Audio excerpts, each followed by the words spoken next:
Everybody, we are back. It is Tape the Lodge favorite podcast, favorite channel, favorite everything. We are back. You guys already know what to do. Hit the subscribe button, subscribe.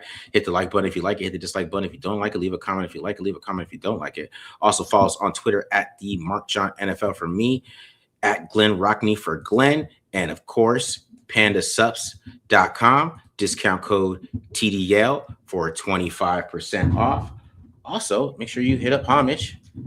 Let me get this link up here quick as possible here. Boom, hit up Homage, hit that QR code. Make sure you guys support the channel that way. 15% off all NFL gear. So make sure you guys check that out and make sure you guys support that. And of course, it's Giveaway Friday. That's what we're here for, guys. It's Giveaway Friday from the Tape Don't Lie store. My dude Checkmate said the joggers are nice. He said he liked the joggers. But what should we give away today, Glenn? Oh gosh, what have we done? When's the last time we did the hoodie? You haven't done the hoodie in a minute. It's been a while. I mean, I know weather-wise it's not great. You know what, dude? Hoodies. I feel like you wear hoodies anytime. Yeah. All right, so let's do the hoodie. Let's do the hoodie and the hat. Bam. Hoodie and the hat.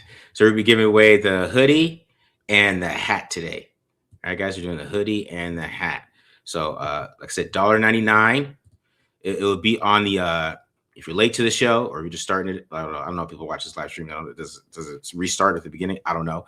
But if you are late, you're going to see it right here at the bottom. It's going to let you know what the giveaway is for. So the giveaway is for a hoodie and a TDL hat. Hoodie and a hat. Hoodie and a hat, man. You know what I'm saying?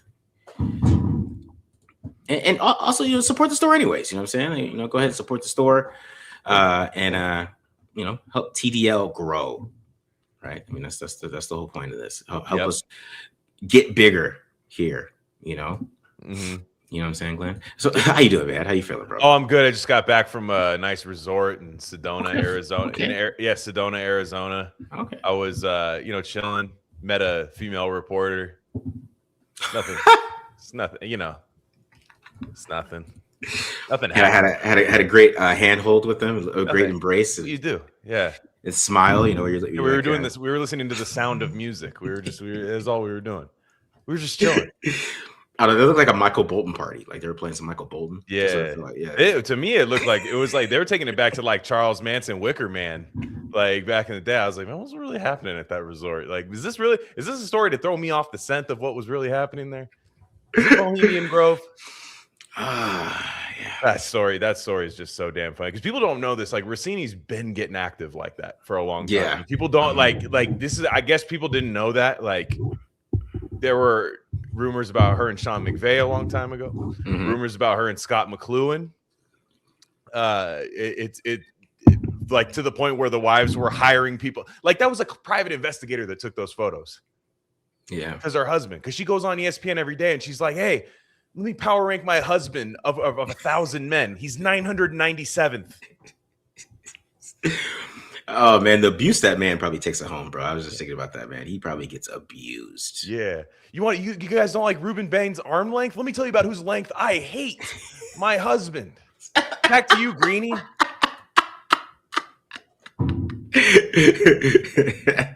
Ruben Bain's 30 inches. He's about an inch. 28 and a half inches. I can only be so lucky. Oh my god. My husband's an Eagles fan. That's all I hear about. Yeah, she's insane. She's insane. Brutal, she got that loud, raspy, screaming too loud at the club voice too. Yeah. Drinking AMFs. Overly New Jersey and Italian. Basically. Yeah. 100%. That's a nuclear combination. Sopranos, like Adriana type friend in Sopranos. Yeah. Yeah, it's like rough. But I mean, that to me, the since we're even on this topic, to me. Like if your girl's out here doing that, man, and she's bashing you, and he probably already knows. That's what I thought about. I think he's no, for sure. It's one of those things. Like if you haven't seen the beginning of the movie Chinatown with Jack Nicholson, this guy comes in and the lady comes in. She's like, "What'd you do with the photos?" He's like, "You know what I took pictures of with the photos. Like you know what I did. Like I can show you the photos. Are you going to be happier? Like you know why you hired me in the first place." Mm-hmm. Like for sure, dude. It's just And that's the thing. I don't really care that she's messing around with Mike Vrabel. That's like old school to me. Like I think she's born in the wrong era. Like I feel like this is 1957 or something, and she's Yeah. Mickey Mantle. Nobody would care. You'd only know about that if you worked at the same newspaper as her or something. And Mickey Mantle, bro. yeah, just like I don't know, like whatever. Yeah, Yogi Berra, I don't know. And and you just start like nobody would care whatsoever. But now, we're in the social media era now. Like it's not, it's not. I don't care about that. It's just I felt bad for her husband the whole time. I was like, no, dude, this is your way out. You have a way out. Bro, like, get out while you can, man. Because I know that abuse at home is just bad. If she's talking shit about you like that on the radio, dog. I know. It's rough. It's just rough. Oh yeah. I mean, you mean Joe DiMaggio did get away with dating Marilyn Monroe? You know, what I mean? They were all. I'm telling you, it was crazy back then. Like just. Yeah, Mickey Mantle has these crazy stories. That's why I said him, because he was just like the stories of like the bleachers. I think somebody's commenting in there. Yeah, just crazy stuff. And you maybe like one or two people might ever see you. They're calling him a cuck in the comments. He might be, but I don't know. I think that was a private investigator. I think I don't think you do that if you're doing that. You know what I mean? I think could have been the wife though. Mm-hmm. That's true. It could be Vrabel's wife. Yeah. Yeah, that's crazy because you can't marry. It's not like they can get together at this point. Like Vrabel and Russini, they can't like make this a thing now. Yeah, that ain't gonna work. Yeah, I don't know. Whatever. It's a good time for the Raiders to get good again, right? The league is crumbling. Top of the AFC, crumbling. You know what I mean? Like, it'd be fun. It'd be funny if like Vrabel got fired for this shit or something. Because like she's trying to be like, because she's getting fired. Obviously, I mean they're already invested. She is. She'll be at Barstool in like a week. Mm-hmm. For sure. She already knows the PFT commenter and those guys. Like she already like is like cool with them and stuff. Yeah. So, I mean, it is what it is. She's not gonna be able to get a free version of the Beast anymore. Yeah. At the Athletic, Dane Brugler's not gonna be able. He might still send it to her for free. His wife will be like, Dane, don't send her the Beast. Yeah. Don't be sending Diana the Beast. She doesn't even work there anymore. Donald Trump was to talk about the Mendoza LeBron tweets.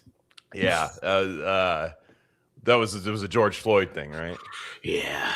I mean, he's a Miami Cuban, so we already. I was gonna say we made our jokes about that like in November. Yeah, I was like, that's not. I think people thought because he went to like Berkeley, or something. I'm like, no, I don't think, guys. I don't know if anybody's like, if that's actually bothering somebody. What I mean is, if that's actually bothering somebody, like, don't watch football. Is all I'm saying. Because like these are football players. Like I'm telling you right now. Like you will not like what you find out about most football players. I mean, Max Crosby. I mean, yeah. I mean, Antonio Brown sold his account into being that. Like it's like it's not even. I'm like, guys, he's our quarterback, and I mean, if you want to pass on him now, then that's one thing. But whatever. Yeah. I mean, basically, all he said is that he was like, he's pro cop. I mean, what about the cop? Just a Miami Cuban. Yeah. Basically, I don't know.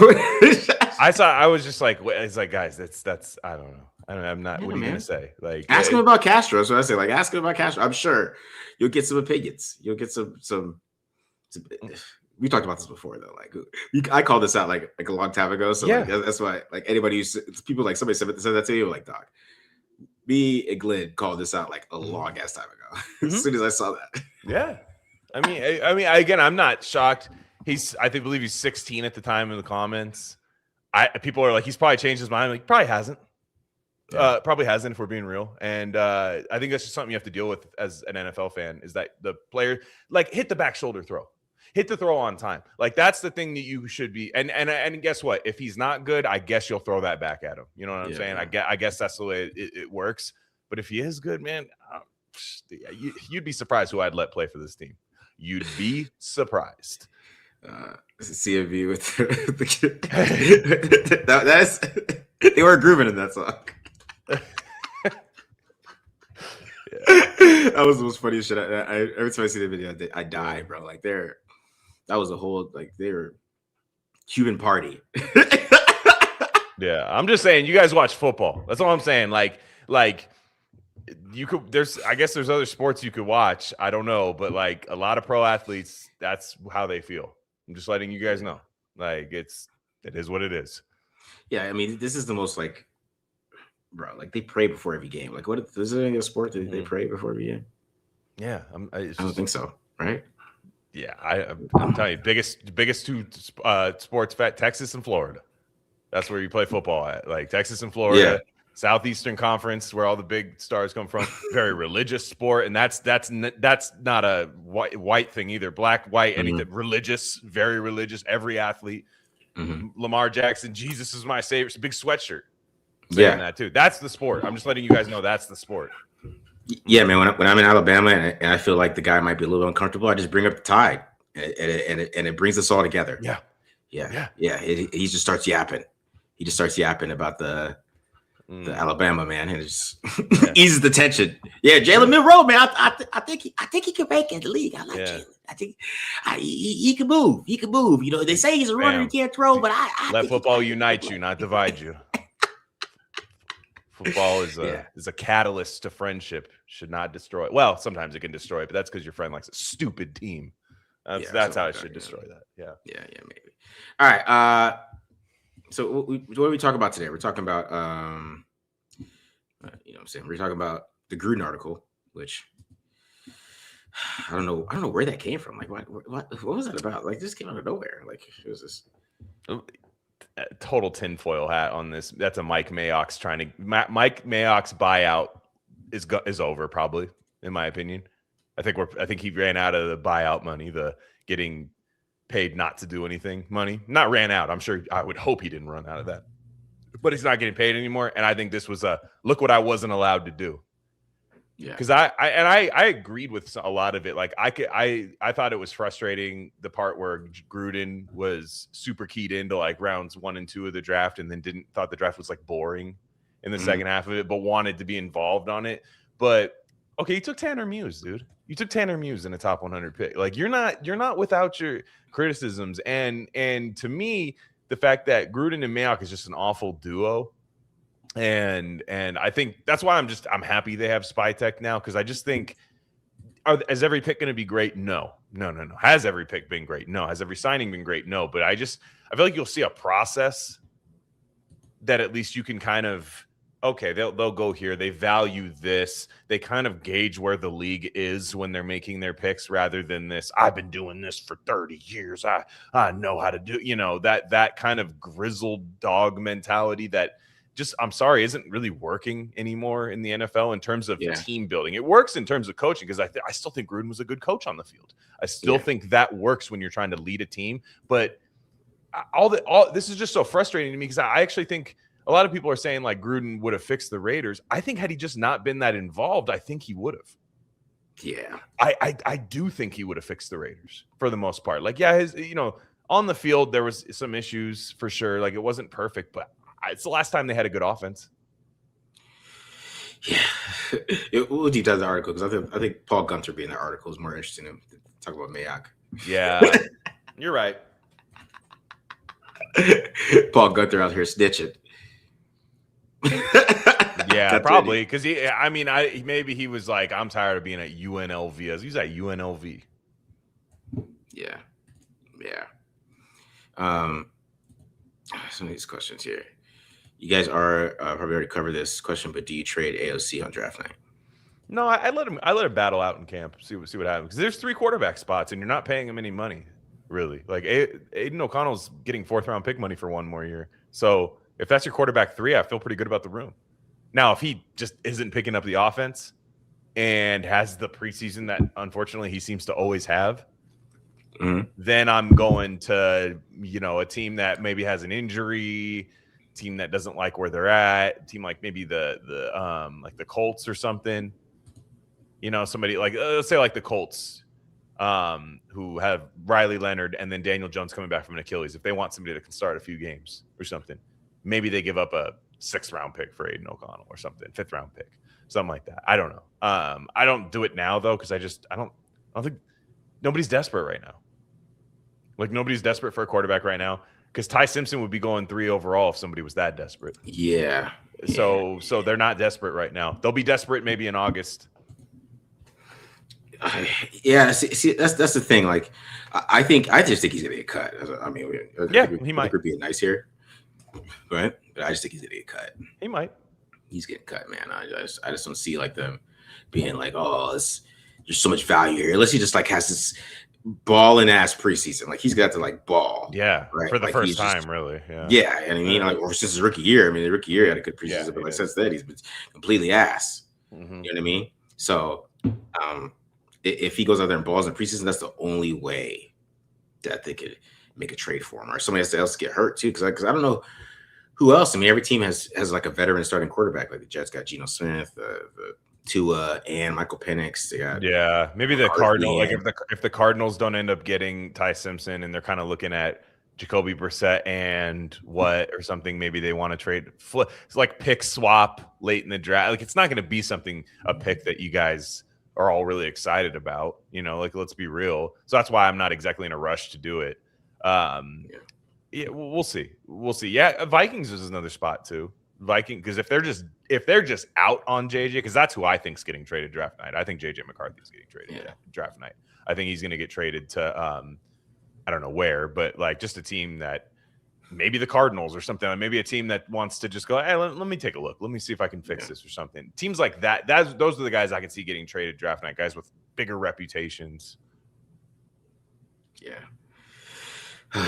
Man, I feel bad for JJ McCarthy, man, because I watched Jalen. What's his name? Jalen Naylor, right? And I just don't think he played that awful to like be replaced like this.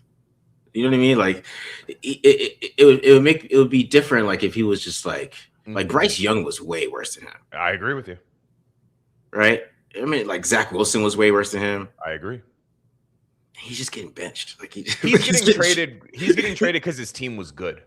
That's why he's getting traded. If his team was bad, they would be like the Vikings were 9-8 last year with a JJ McCarthy kind of like injured / bad season. And I'm not saying he played well at all because he most certainly did not.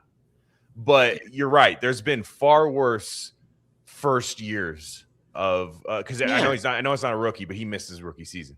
But so to me, I think it's because the Vikings are like, hey, now we're kind of good right now. Like, we can't be doing this right now. And that's why they fired their GM, because their GM, they were kind of like, yo, at 6, we could have just had Sam Darnold and then like the 6th overall pick, like during that draft, because they traded up, I think, for that pick. I'm pretty sure they did. Like they traded up. Like they were like, we got to go get this quarterback right. Oh yeah, for the Jets, right? They did with the Jets. Something like that. Yeah. So they gave up. They gave up a lot of assets for him. And you just think like, okay, if the Vikings, like you had a chance to add some O-line, add another defensive playmaker. I'd have to go back at that draft. But like, I mean, Joe Alt, right? Or no, he went earlier than that. But you have a lot of choices there.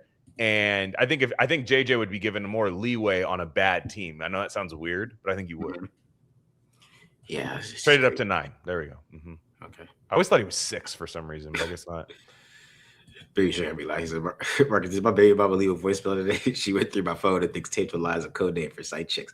No, baby, sure, we're good. There's no voicemail from your baby mama. Right. We're good.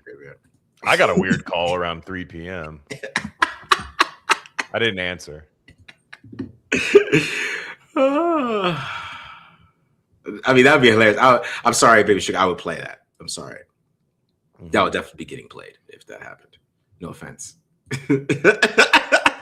Like, yeah. Oh no. Yeah, we have no morals. Yeah, we have no morals here. That'd be get played. And I know. Yeah. But I'm playing that, dog. If that ever happens, so just don't tell her that. I hope she doesn't watch the show. Mm-hmm. But she might call in and defend herself. You know what I'm saying? Like, yeah. This is going to turn into Jerry Springer real fast.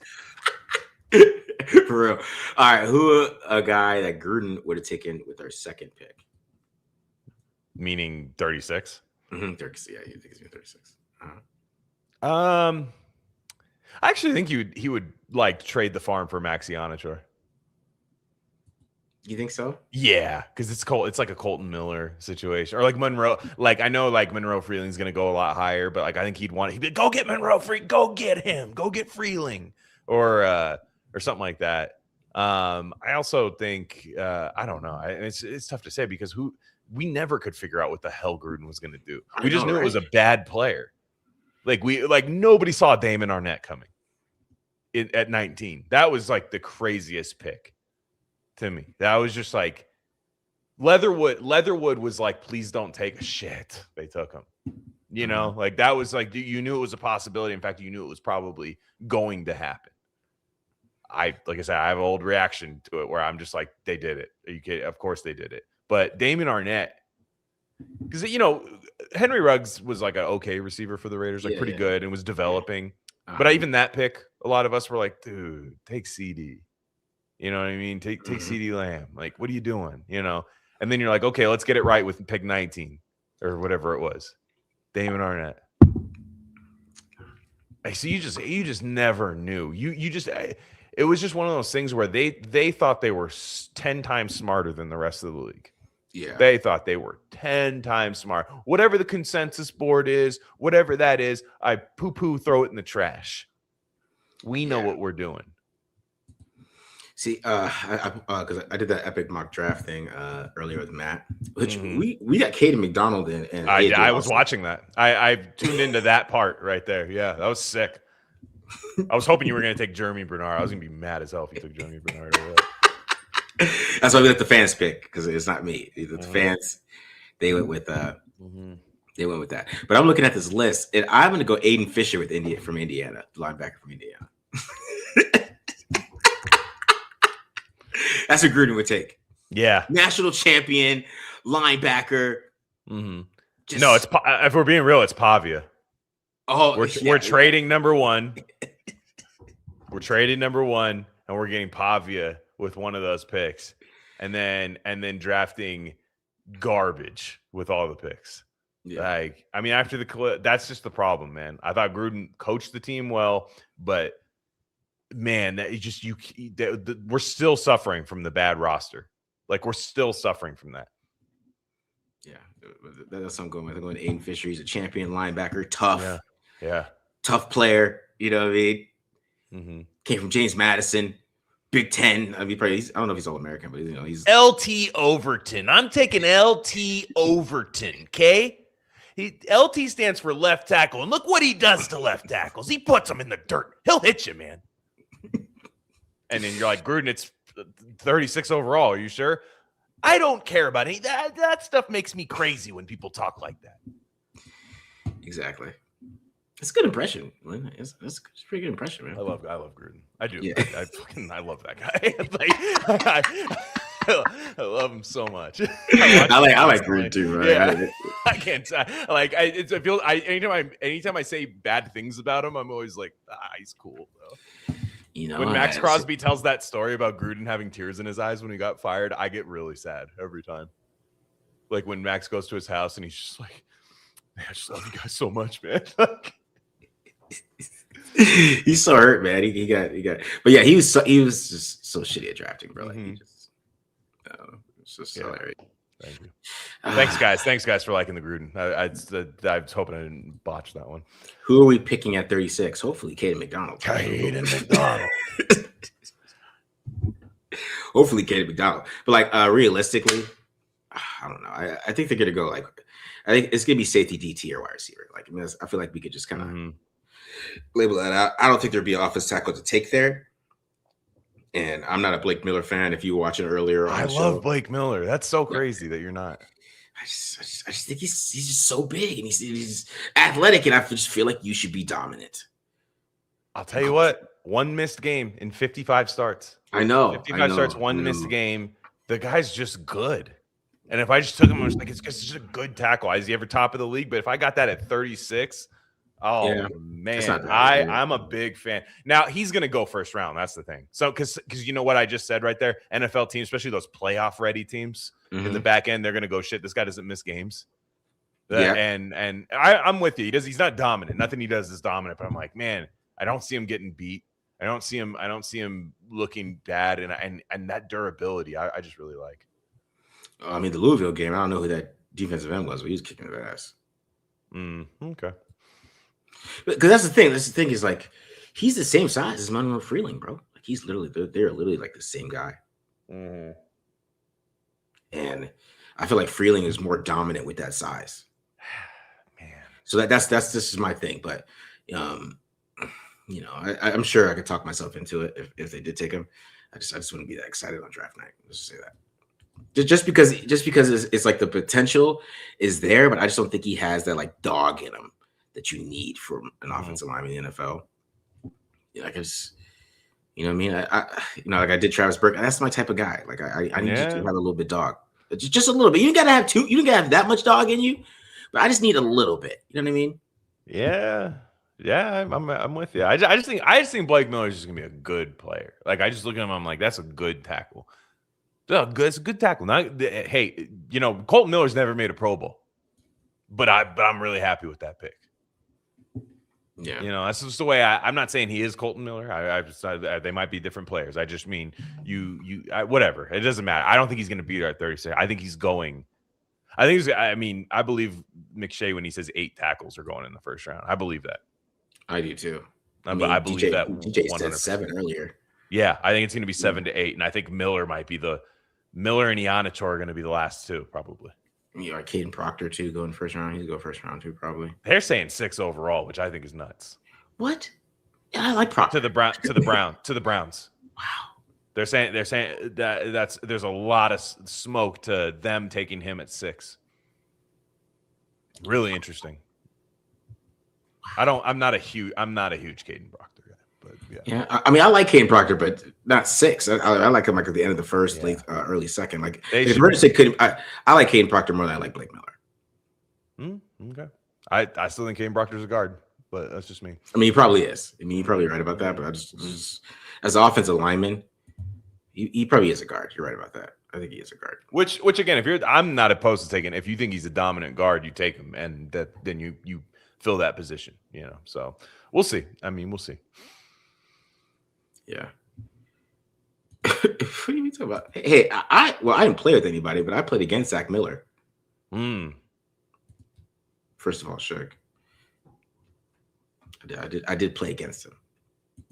Raiders legend, tight end legend, Zach Miller. I faced Colin Kaepernick once in baseball. That was my thing, and he threw smoke. Zach Miller was incredible in high school. Yeah, I love Zach Miller. I was just watching that highlights of that 59-13 Raider game, and he's just walking. I'm like, damn, Zach Miller was sick. Man, he was I think he was a monster in high school, dude. That's crazy. Like he was I still to this day, I still think he would have been a better pass rusher. Yeah. My dad talks about going to a high school game. It was Oak Grove High School in San Jose, and Andre Carter was the defensive end. Yeah. And he took 2 linemen up like this, like a bully, and just took them both up and forklifted them both up. And he was like, yo, who's that? and it was just like when you see that like dominant NFL player, it's just different. And baseball is the same way. When you'd see a good baseball player, and then you'd see like a guy who's probably going to be drafted, you're like, this guy's going to be the best player of all time. They're like, oh yeah, he played for like AA for the Brewers and then flamed out. You're like, what? That guy was crazy, right? The greatest player I've ever seen. It's another level. Yeah, it is. It is. You right? I mean, right away, dude. Like, because he was a freak, man. He was a freak.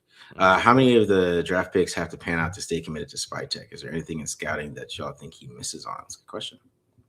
Day 3. I'm worried about day 3 with Spytek. I think he's got a decent process in terms. It's not, yes, it's about how many work out. I think bringing in Kubiak's gonna help us a little bit with evaluating last year's draft class. I think it's gonna help us evaluate Jack Besh. It's gonna help us evaluate Caleb Rogers. It's gonna help us evaluate Charles Grant. I think we know Genty is a keeper, but it's gonna help us see, how that goes. Day 3 is interesting. You look at day 3 last year, like I know day 3 picks kind of your team's not built off that, but you should be finding special teams contributors. Who was the special teams contributor last year from Spytek's day 3? You had Tommy Malott. I mean, you have Darian Porter, but that's like 4th round. That was almost top 100. I don't necessarily. No, Darian Porter was day 2, man. He was the 3rd. Oh, he was a 3rd round. That's right. That's right. Okay, so you're talking about they just didn't get a lot of, like Tommy Malott was supposed to contribute on special. No, did not. Absolutely, they did. Cam Miller, not a contributor whatsoever. Cody Lindbergh did have a great spot. That's true. Cody Lindbergh was really good on special teams. He had a lot of special teams. Oh, that's very true. Yeah. So he did, and that's your He almost last hit the pick. Pro Bowl, I think. But yeah, for the most part, like you're gonna have to find me something on day 3 that matters. Like you can't just light those picks on fire. So I got to see this year what he does. Like don't try to convert some D2 quarterback into a wide receiver. Like like Kyle Monungai was there at that time. Like, I'm not saying you have to find great player. You don't have to find Brock Purdy. You don't have to find these guys like that. But you find me some contributors, guys that play good on special teams, guys that can be rotational players that are developmental under a good coaching staff, which I think the Raiders might have right now. So that to me is, I think he's going to be fine for a second and third round. I think there's going to be picks that are going to be boring, but meaning like tackles that convert to guard and things like that that you saw in Tampa a lot. Because you look at Tampa's first round picks, they're kind of boring almost every year. A lot of times they're pretty good though. And they get paid. They stay with the team for 8 years. So what you're hoping is that Mendoza is the guy. And then if you draft like that, knowing Mendoza's the guy, you're going to be fine. Yeah, because the thing is with Spytek, I think Spytek likes to go for athletes, obviously. And, and I think he does that, especially late. He likes to bet on athletes. And I think especially when you go to the FCS level and stuff like that, right? He does like FCS guys too, a lot. That's why I still think they're pump faking us, and I think they really like Bryce Lance. I agree. Which I prefer that over taking somebody at 36 personally. Yeah, you know what I mean. So, like he likes FCS guys a lot. They do a lot of deep scouting like that. So, I mean, that comes from Tampa too. Like Tampa, I mean, all the North Dakota guys before like especially the quarterbacks, right? Yeah. Mock and some other guy they drafted, some guy in like 5th, 6th round. The last 2 North Dakota players were drafted by Tampa, where he was at. So like they do a lot of FCS work. So it might be some FCS guys that we're not even talking about that might go there. Like hopefully it's not Demings. Yeah. Because I have another take that I'll save for our when we talk about wide receiver at 36. But to me, it's just don't get cute on day 3. You know what I mean? That's kind of what he does. Is like I think he has a really solid process. I think he goes for guys with lots of starts, lots of games played with a high RAS. Like I like that. I like that a lot. Like you do that in the first 3 rounds, like you're going to end up with some good players. Some aren't going to work, but that's just the way the draft is. And then once you go to like day 3, it's kind of like, no, you guys just don't know this FCS player. I agree with you. If you're going to go high RAS, like find a guy from like Bama that just like didn't see the field very much or had some injury. Like to me, those are the risks I take, right? Is when a guy just had some injuries or something, or just couldn't see the field. Like, cause it's fine if you draft like an injured player 5th, 6th round that is good and you just want to see if you can get them healthy or something. That's the risk I take. Not can this little kid from Montana State Grizzlies, whatever, is he gonna he's going to be my slot receiver. They're like, well, that's crazy. I remember you guys trying to do film on him last year. Yeah. That was insane. Right? And to speak to how bad Gruden and Mayock were, they took Lynn Bowden in the 3rd round. 3rd round. Yeah, I remember that. Okay. That was awful. Like, they did the Tommy Millott thing in the 3rd round. Lynn Bowden and Tanner Muse in the 3rd round. Awful. Have you guys tried the A to Z mock draft? More real, guys. That was real people drafting, not just us. That was not. I think maybe they meant last week. Maybe what we did. Maybe that's what we said. Because I heard somebody say use Underdog.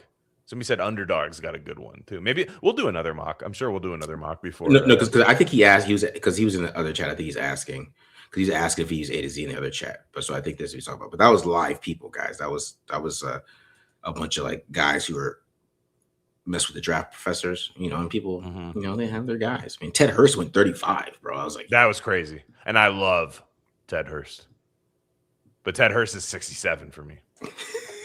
Yeah. I say, do you take Ted Hurst at 36? Ooh, man, that's a reach. Yeah. That's what I was thinking. Like, ooh, man, I know you guys like a player, but damn. Like, I mean, value's still a thing, you know? I still believe in value. Like, I know I like players and I like some Scotty guys, but like, I'm not gonna take Jeremy Bernard at 20. You know what I mean? Like, I think Spytek understands that. I think Spytek understands consensus, which I understand having your guy, but you can still get your guy if you know consensus and you don't have to burn early picks to make sure you have your guy. And that's the problem when coaches draft a lot of times. I think you're going to see the New York Giants do this year because Harbaugh's going to draft for them. They're going to grab guys super early because they're going to be like, you don't understand. This is my guy. Yeah. GMs are starting to understand, like, okay, that's my guy. Let's get him in the third round. Yeah, man. I'll get to your question a second, right? 27. But they took Jacob Rodriguez at 19. That was I can see it. Somebody doing that. Oof. I can see somebody doing that. You know about Jacob Rodriguez though. Like, so the takeaways he had last year.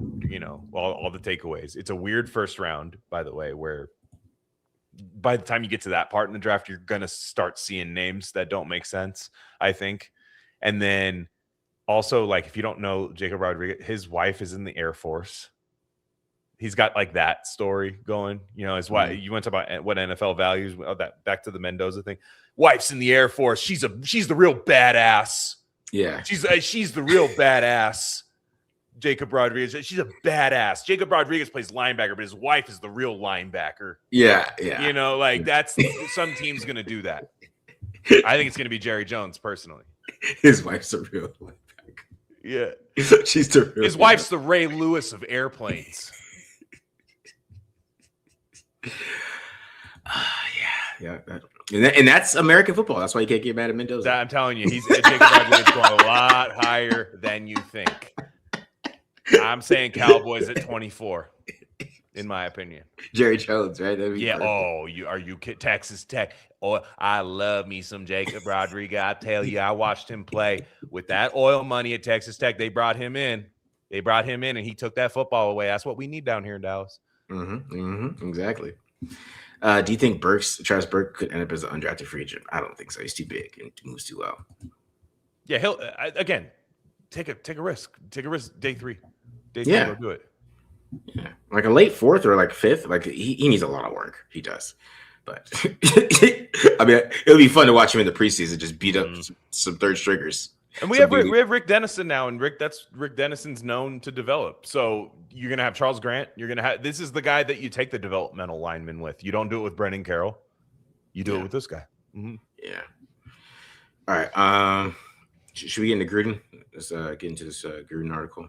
Yeah, sure. Kind of ties it because I was trying to find that in the article. Was this an article that he went at Kyler Murray? I remember that was just a rumor back then that they tried to when they were at pick 4. Mm-hmm. They will. I don't know if they made Arizona a formal offer or they like wish they were picking higher. That's why I think when they won, I think they won that like meaningless game towards the end of the year. People were like, they're going to get Nick Bosa. I was like, I bet they still take Cleveland Farrell at 2 overall. Yeah. And it makes you even more mad if that happens. Yeah. Okay. So, all right. So there's a Gruden article that came out by, was it Zach Kiefer? Yeah. I've never even heard of that guy. I think he's a Colts writer. I think it's just a funny last name, Kiefer. Like, so he's just, but that's what I'm saying. Like, what made him want to do a Raiders article about John Gruden? Like, what was he like? You're a Colts guy.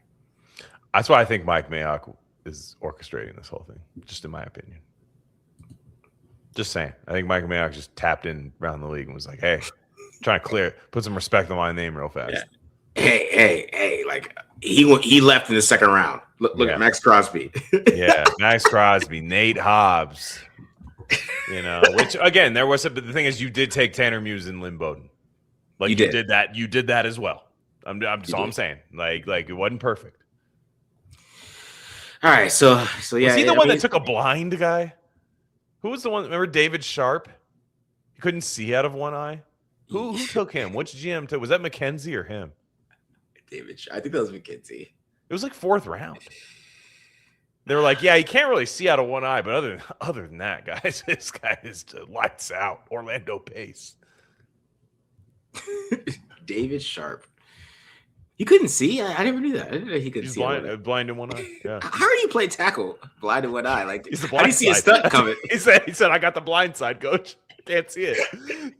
This is terrible. Like, how do you see a stunt coming? What if a stunt comes from your blind?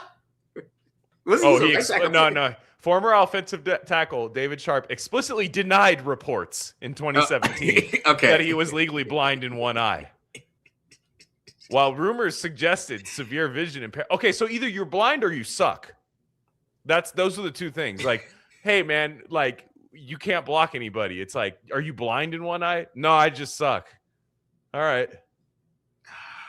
I'm not trying. I mean, look, David Sharp doesn't deserve this right now. But apologies, David Sharp. Round 4. Max Crosby was taken round 4. Okay. Yeah. Okay. Oh yeah, I remember Joe Aska. Yeah. Well, Joe Aska, that's a running back though. I mean, it's a little different. You know what I mean? Yeah, a tackle to me is like, man, like how do you see? You're just blocking somebody. Like daredevil. This is why I can't talk about this. This is why we don't get. This is why we get no Google ads. This is another reason right here because it's true. We're ableist over here. Yeah. Yeah.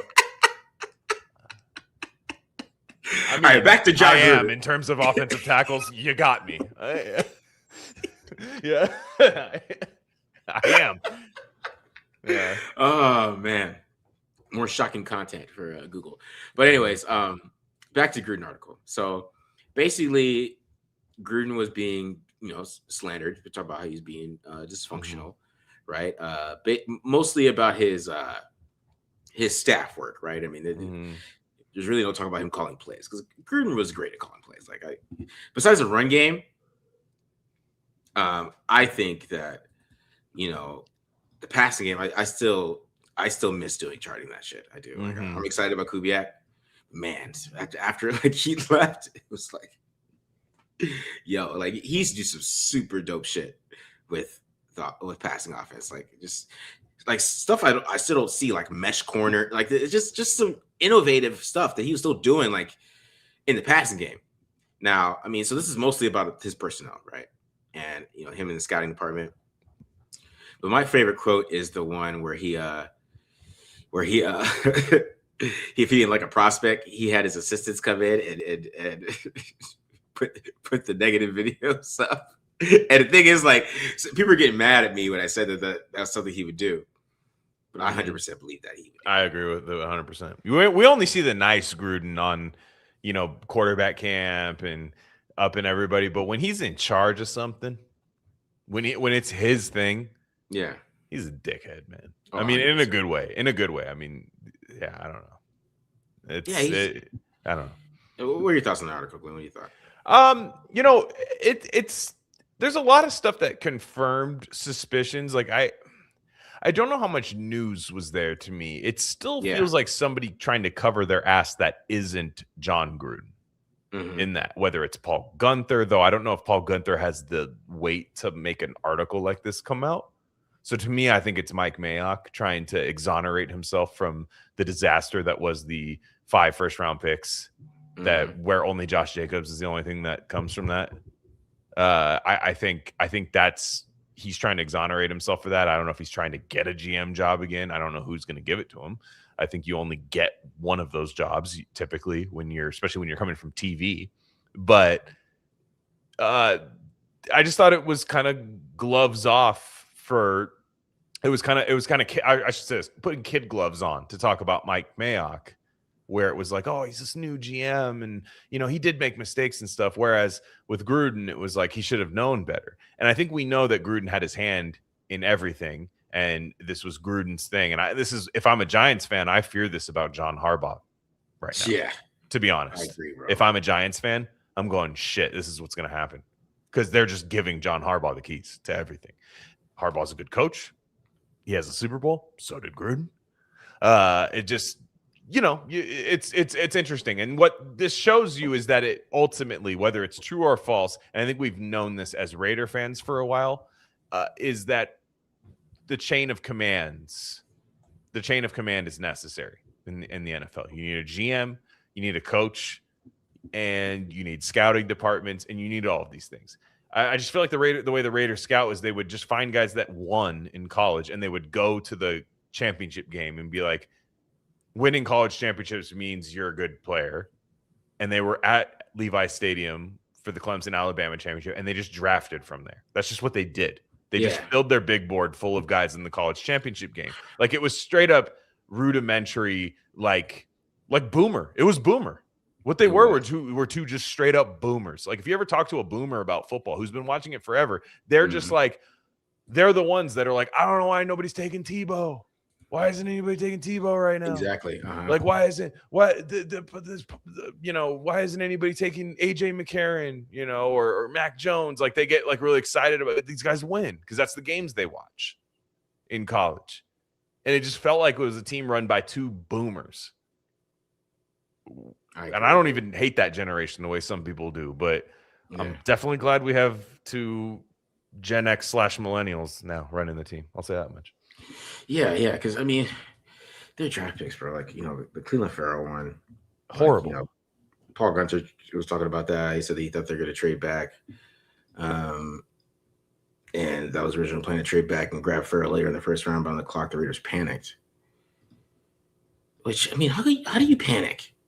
Like you don't have another plan. Like so that's what I'm saying. Like if he's not the top guy on your board, and you feel like you need to trade back to draft him, so that means he's not the top guy on your board, right? It means you don't have a board. That too. Great point, because if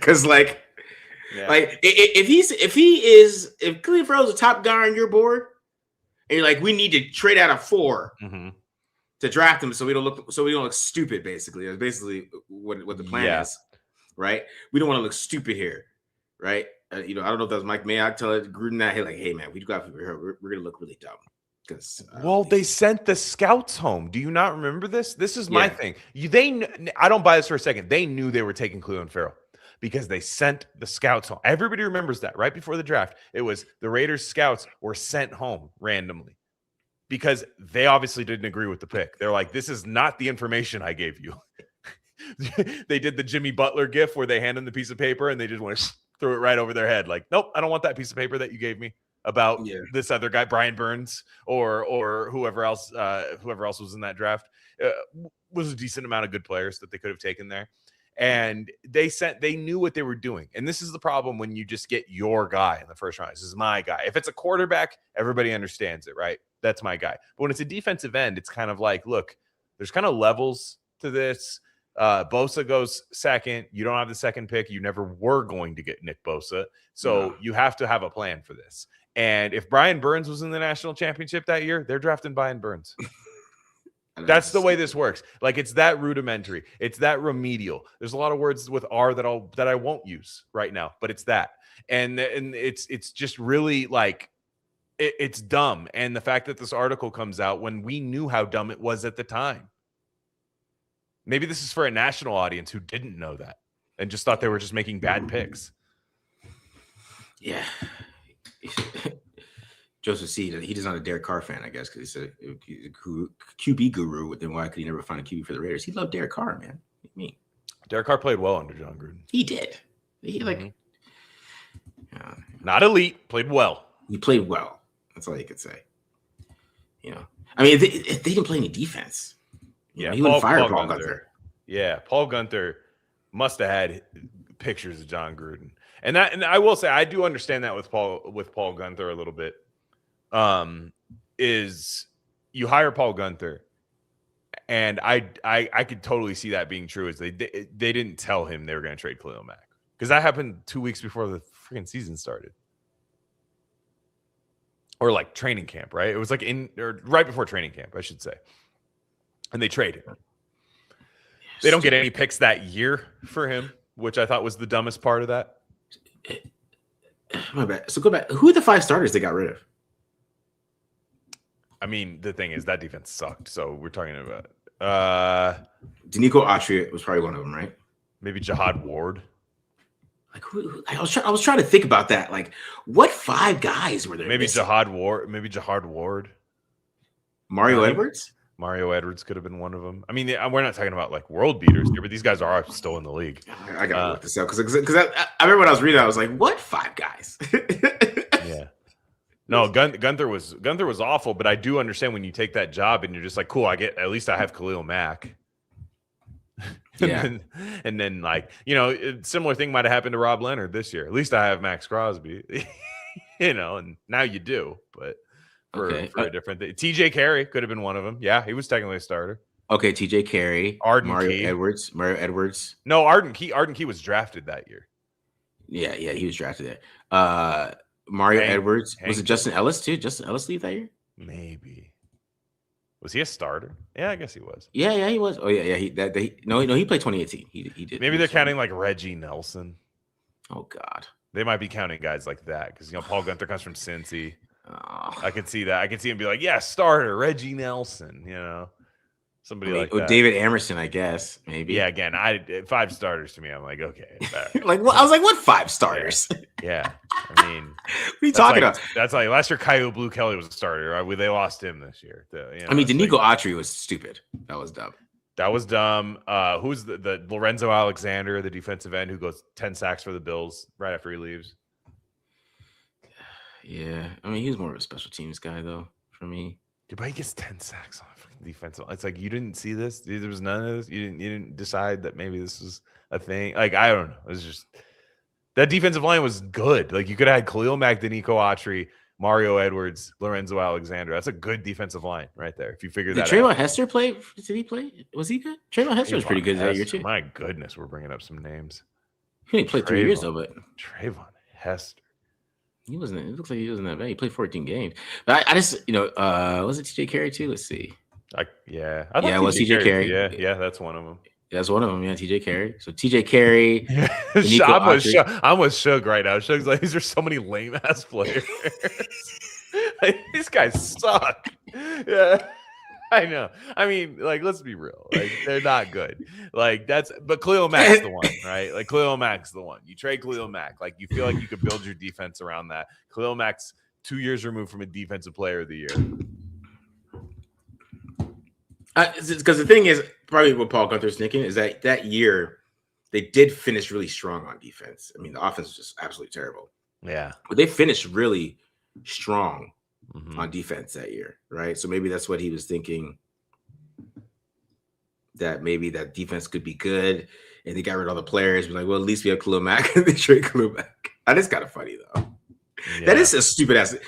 To be honest, that is stupid. Like, if you're going to get rid of all those guys, though, and you just impulsively trade Khalil Mack, that kind of shows that was impulsive, basically. It was. Gruden was very impulsive. And he was, you have to realize, like, Gruden is a coach that had to be coaxed back into the league, right? Given full control. All of this, we'll do anything for you. We'll fire Jack Del Rio, which that was probably the right time to fire Jack Del Rio. I mean, most teams get sick of him after a while. Stacey McGee.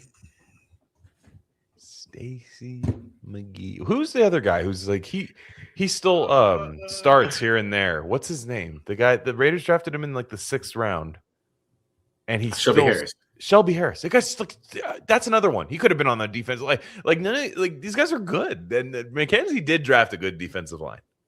He did. He found a way to get a good defensive line. Shelby Harris played for Broncos forever.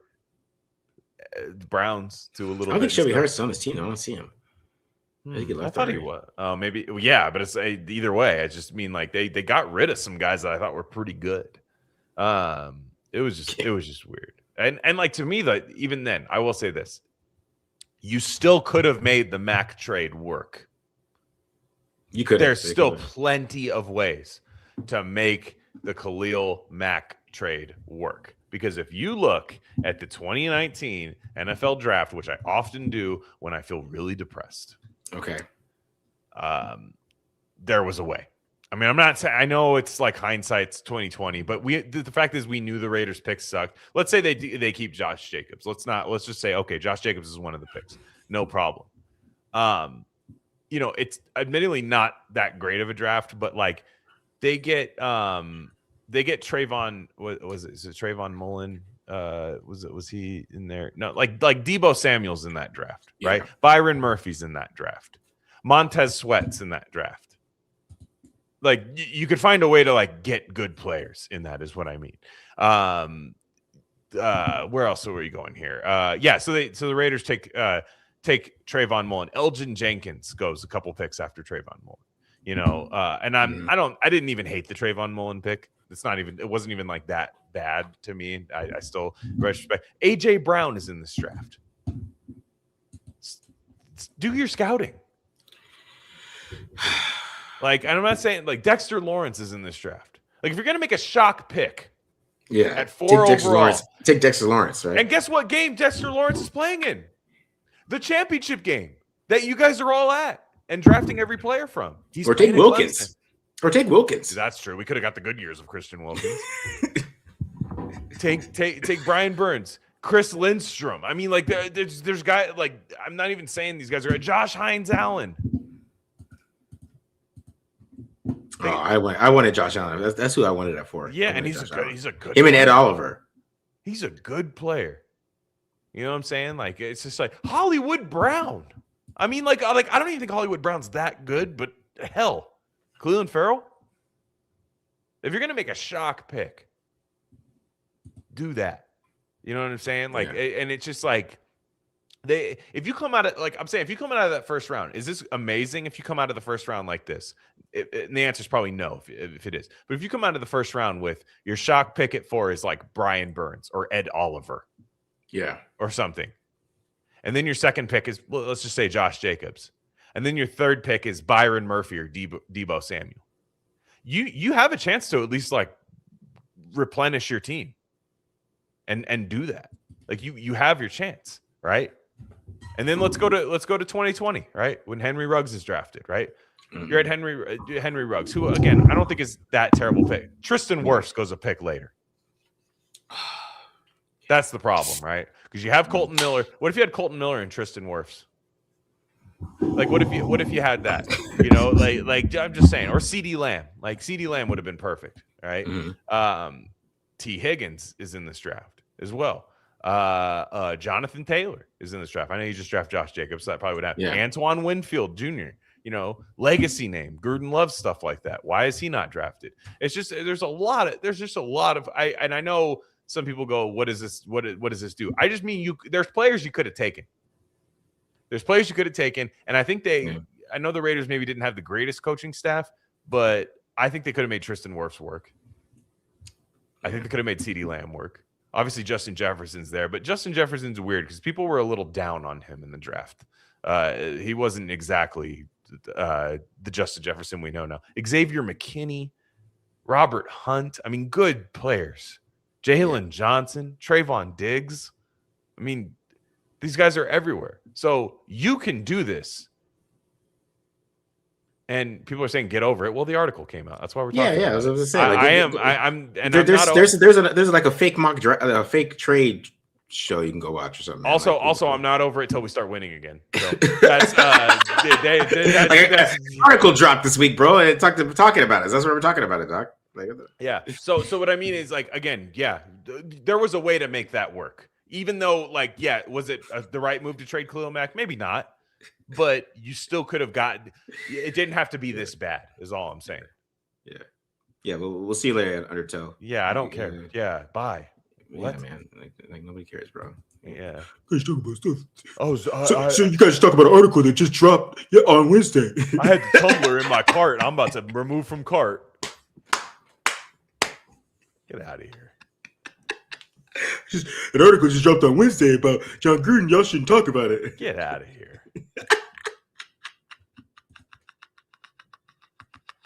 Friday Night Live during the off season. What do you think we're going to talk about? What the fuck are we supposed to talk about, Doc? Yeah. That's what I'm saying. Like, never seen you before, won't see you again. I'm sure I could think of some trades or something. Like we could think of maybe we could trade for, what could we give up for Dexter Lawrence? Does pineapple belong on pizza, Marcus? Let's talk about that. Oh man, pineapple and pizza. You know what I mean? Or like Yeah, let's talk about that. That's riveting if we do that.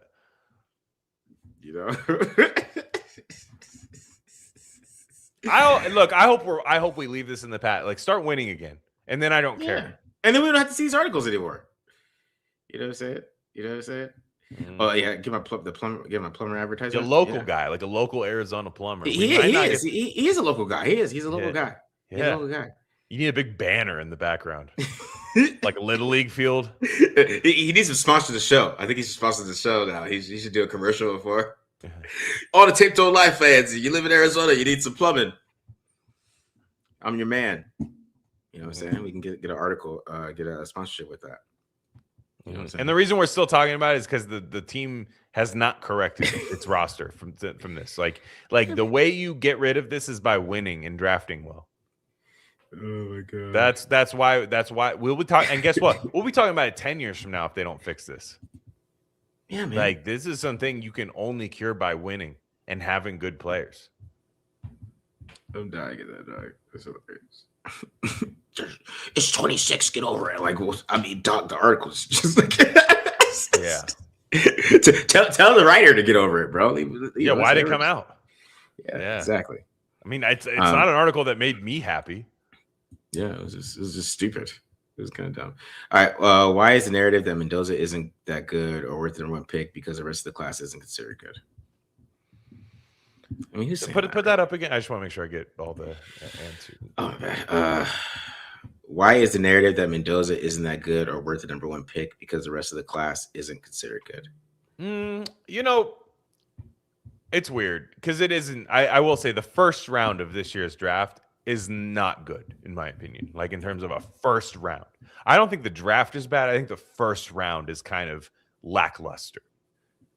But I think with Mendoza, there's not the cool factor to him that other quarterbacks have had. Because he's done everything you need. He wins the Heisman. He's won a national title. But the minute he did that interview after the Ohio State game where he just, he let it fly, the real Mendoza came out. I won't even know the real Mendoza, but the euphoric Mendoza where he like loses control came out. Because if you hear him on Nate Tice's podcast this week, he's like mad, kind of. He's hearing this shit. I actually thought that was fantastic, the Nate Tice podcast interview with him. Nate Tice is on our side, guys. He lives in Vegas now, so he's and his dad was the last good offensive line coach the Raiders had. So, which they broke down the offensive line prospects together, and I thought that was phenomenal. Nate and Mike, I thought that was incredible hearing him talk about offensive line prospects. And but he was saying Mendoza was like, he's like, yeah. They asked him, "What do you think of being called like a RPO merchant, basically?" And he, that was a side of Mendoza you didn't really hear a lot, which I liked. It was kind of that biting, that Brady, that I'm gonna smile a little bit, but I'm seething on the inside. I cannot wait to prove you wrong. Yeah. A lot of draft people don't really like to factor that in when they talk about the draft. That's kind of narrative based, and the draft has become this very nerdy process. And Mendoza, it's weird. Mendoza is a nerd, but he doesn't satisfy the nerds. And I don't think nerds like watching nerds play football. No. Justin Herbert's maybe the only exception there. So for the most part, they like watching cool guys play football. And this is all going to get proven wrong, in my opinion. I'm very confident by this. But for now, we're just going to have to eat this. Yeah, I think I think a lot of the Mendoza hate is one, somebody said that is because he's not a dual threat, right? And we're in the Patrick Mahomes era where we love us a guy who can run around and we love us a tiny 6'1", 6-foot quarterback who can run around in circles and make a play out of structure. That's what we love. That's what we want to see. We want to see a little short dude running around in circles. He can't see the middle of the field, but man, does it look really cool when he runs around in a circle. Like Caleb Williams this year. He basically at the end of the games, he just started running around in circles, and he was making some big plays. Of course, he made some great throws. Don't get me wrong, but he still had 57% completion percentage, right? In modern NFL, which is, to be honest, it's absolutely terrible. Right, if we're keeping it real, and if he wasn't great late in games, like I mean, even the Raiders game. Remember, play the Raiders. They lose the Raiders if Geno Smith could just make a toss to a wide open Dante Thornton. If you just right. Like I was watching Kirk Cousins this week, and Kirk Cousins had a wide open Kyle Pitts. He didn't put too much heat on it. He just gave it, Right. put it right there. So if we had Kirk Cousins last year, I mean, Caleb Williams and them aren't they might. Well, we don't get Mendoza. We don't get Mendoza if that passes completely. Exactly. Mm-hmm. If you had Kirk Cousins, if the Raiders have Kirk Cousins, as Geno Smith, probably different seasons. So it's like it's that type of thing. That's what people want a quarterback. They want the short guy who runs around in circles. Because before that, I don't know. You remember this, Glenn? I mean, there used to be the whole big, tall, white guy thing. Remember that? That was like a thing in like 20. Oh, they like him because he's a big, tall. I'm like, man, can we just get some big, tall black dudes? You know what I'm saying? Like can we just even it out that way instead of having a guy who runs around in circles? Yeah. That's really what they want, but that's not NFL quarterback, bro. You can't play NFL quarterback that way. It's a totally different sport, right? You got to play from the damn pocket. You have to. It's just the NFL. Like you have to play from the pocket. Like if you can't play from the pocket, you'll eventually fall out. Like it's like Lamar Jackson has gotten way better from the pocket. That's why he's still in the league. That's why he's still playing, because he's a better pocket passer. Like you have to play from the pocket. This is not a debate. I can't debate whether you can make it happen in a different way. Yeah. No, you have to play from the pocket in the NFL. That's NFL quarterback. I don't care what anybody fucking says. I don't care how fast the guy is or how he can run around. If you can't play from the pocket, it won't last long. Because, it's the NFL, bro. Like, the defense is too smart. Like, you have to be able to stay in the pocket, stay strong, and make them damn throws. And, that's what Mendoza does. It's boring. The thing is, that shit is boring as hell. That's really what it is. Mendoza is boring. The way he plays quarterback is boring. But to be honest, that's what you want in your quarterback. Is a boring ass dude who's boring as hell, who bores you and then makes big throws when you need him to make big throws, right? I mean, that's really what it is, man. I mean, yeah, exactly. Pocket presence and anticipation. That's all it is. Yeah. Whatever. And people will say, I think with a lot of this is when they talk about Mendoza being drafted to the Raiders, they're kind of divorcing it from Kubiak. They keep saying Mendoza to the Raiders. Are the Raiders ready for this? But to me, he's going to a place where I think Kubiak's not going to make him do anything that's not going to work for him. And I think we'll be surprised at what does work for him. Like, it's weird when you watch Indiana and you're like, oh, RPOs. That's the big thing right now. They're doing RPOs. Is that really all you think Mendoza can do? I don't. You watch him. I'm sorry. That's just not true. And people say back shoulder. Man, Kirk Cousins was talking about, I need to learn how to throw a damn back shoulder from this guy. You tell me Aaron Rodgers. People go crazy for the Aaron Rodgers back shoulder throw. And I do too, myself being one of them. That old school Aaron Rodgers to Greg Jennings, Devontae Adams, whatever, Jordan Nelson back shoulder throw where you're like, damn it. That was perfect coverage, perfect defense. And we lost. Like, I think Mendoza can do those things. I think he has the mentality to want to be great for it. And it's just a gamble I want to take. And nobody's saying that. Mendoza's a gamble. But it's a gamble I want to take, right? Yeah. You're bringing in this guy to Vegas, man. Like Vegas, where we worry about what people do at night and stuff. I don't worry about what this guy does at night. This guy puts on his damn VR headset. I don't know what the hell he does. He's a psycho, man. Yeah, that's what I'm saying. I'm not that worried about it. I think people are going to put high expectations on him, and they're going to be hating on just little things he does. There's going to be, because Raiders fans say hate quarterbacks, so there's already those guys who are revving up just to hate the quarterback that's on the team, right? They're already getting it ready. Yeah. We hate our fucking quarterbacks. Yeah, right. We hated Rich Gannon. I mean, Rich Gannon. I'm not talking myself into this. People are saying talking myself into this. I've been excited since they beat the Chiefs and the Giants beat the Cowboys that they're getting Mendoza. Because he also asked who's better. Talking to you guys. I'm talking everybody else into this. He asked me who's the better prospect, Cam Ward or Mendoza. It's the 6'5", 240-pound guy. That's who's the better prospect. Who's more accurate and moves well. Right. That's who's the better prospect, because Cam Ward's 6 foot. And he can't see. Yeah. I'm sorry, he can't. I like Cam Ward, but he can't see. And so he has to run around in circles. I don't think. I just don't. And, No, and no, you- see, no MBBS. No, do not. See, you're not old enough for this. I am. But Rich Gannon was called Sissy Arm a lot. You guys were not in the Raiders message boards, man. Rich Gannon, they hated Rich Gannon, bro. Don't revitalize history on me, bro. You know what I mean? But yeah, a 6'5", 236 pound prospect is yeah. that's the game. And look at how he put that weight on. Look at how he put that weight on and looks jacked. Like putting that weight on, like that's crazy to me. Like that people aren't giving it. I thought he was 225 when I was watching him play the whole time at India. I thought he was 225. I said, okay, at 6'5", 225 is what I was thinking, which is fine. Sign me up. That's the Jared Goff comparison. When people talk, there it is, MBs. There it is, right there. This Baby Shug is in the message boards, right there. Yeah.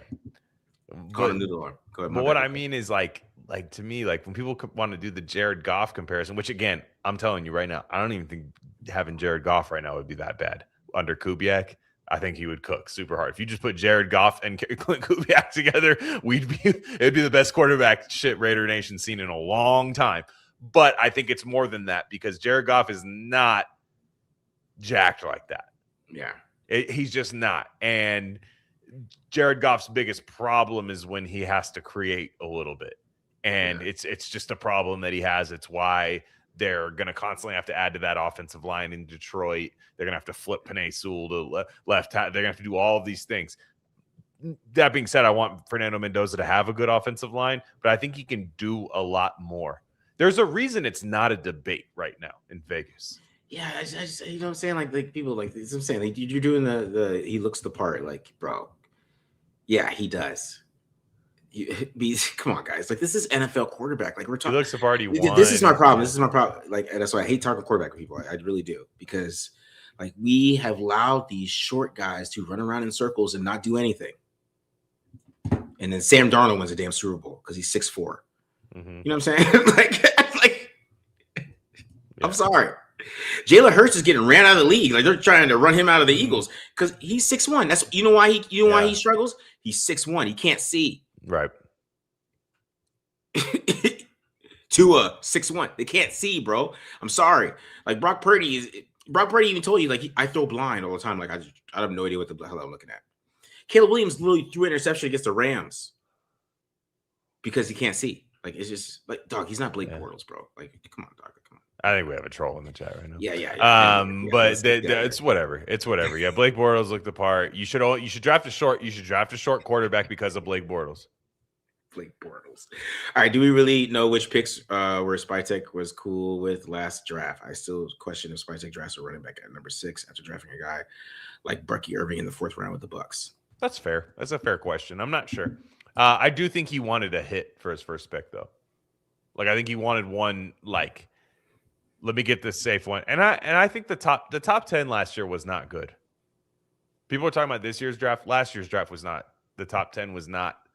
The only guy you can say is Membu right now, really, where you're just going like, yeah, should it have been Membu? It might have been. I don't think the Raiders win any more games last year with Armand Membu, though. That's always been my take on that. And we'll see. And we'll see what can happen with this offensive line this year.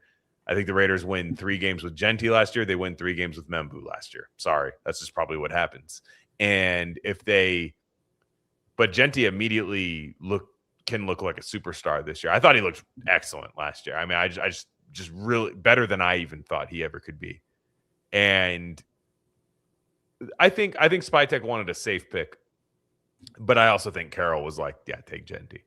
But Spytek was like, yeah, that's a safe pick for my first pick. You don't want your first pick to be some guy who's out of the league in 3 years. And I'm sorry, I just don't think Genty's that guy that's going to be out of the league in 3 years.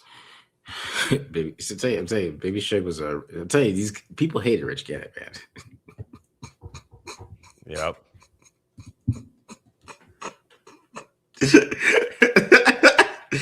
They did not like Rich. You know, there was people who just weren't. They just weren't fans. They just weren't fans of Rich Gannon. You know. Mm-hmm. All right, let me get some more questions. Then we'll talk about wide receiver. We got wide receiver to talk about here. Yeah. He had a chance to Zachariah Branch. He came in for a visit. What Zachariah Branch. what's everybody's obsession with him? Is it because he's Cliff Branch's nephew? That's why. Yeah, I think so. He's not that good. He's a screen guy. So you want to run screens, is what you're saying. If you get Zachariah Branch, we already have the developmental Dante Thornton receiver on this team. Don't get another one. Yeah, his Branch he runs like 50% screens or something like that. 50% screens on Georgia, by the way. Georgia's has good receiver. Like Georgia can make you into a good receiver if you're good at receiver. Yeah, it's crazy. What your take on Cyrus Allen and DeMonte Capehart? I don't know much about Cyrus Allen. DeMonte Capehart is really interesting because he is like Akeem Mesidor age, right? Like he's 6 years in college. Tested freakish athletic. I think you can get him day 3, and I wouldn't be opposed to it. The thing about him is his snap count. He played like 6 years at Clemson, and he just never played a lot of snaps. So you're just kind of like, what? Why weren't you playing at Clemson? I mean, we're talking about a top recruit. He was like a top 50 recruit. This guy was insane. Like, why didn't it work out? To me, that's worth a day 3 risk, like 5th, 6th round, for sure, no problem. But the questions are valid in my opinion because you're a freakish athlete, top recruit. Why are you not wrecking shit at Clemson? Yeah, I agree. Yeah. Capehart is just so hit and miss. You talking about the wide receiver Cyrus Allen? Is that what you're talking about? Or is a I just don't know. I just don't know the player very well to talk about him. Yeah, I think it's a wide receiver. I think, right? What? Let me see. I'll look him up. I'll look him up. Yeah, rip it and flip it. I didn't agree with it. I mean, Zachariah Branch runs okay routes. He's okay. It's just Texas A&M. It's hard to find. You know what I mean? It's hard to find the routes. And I just want to say, I know he's dude's trolling, but like it's hilarious. He said, "I hope intangibles work out." Like that's the most important quarterback trait, anyways. So it's just hilarious. So I think that's hilarious. That he said that. Yeah, I mean, intangibles are something you'll never question about Mendoza. That's the thing. Like that's the stuff works. Yeah. Does Tommy stay if Spytek have more control? No. That's a good question. No, I don't think he's an NFL player.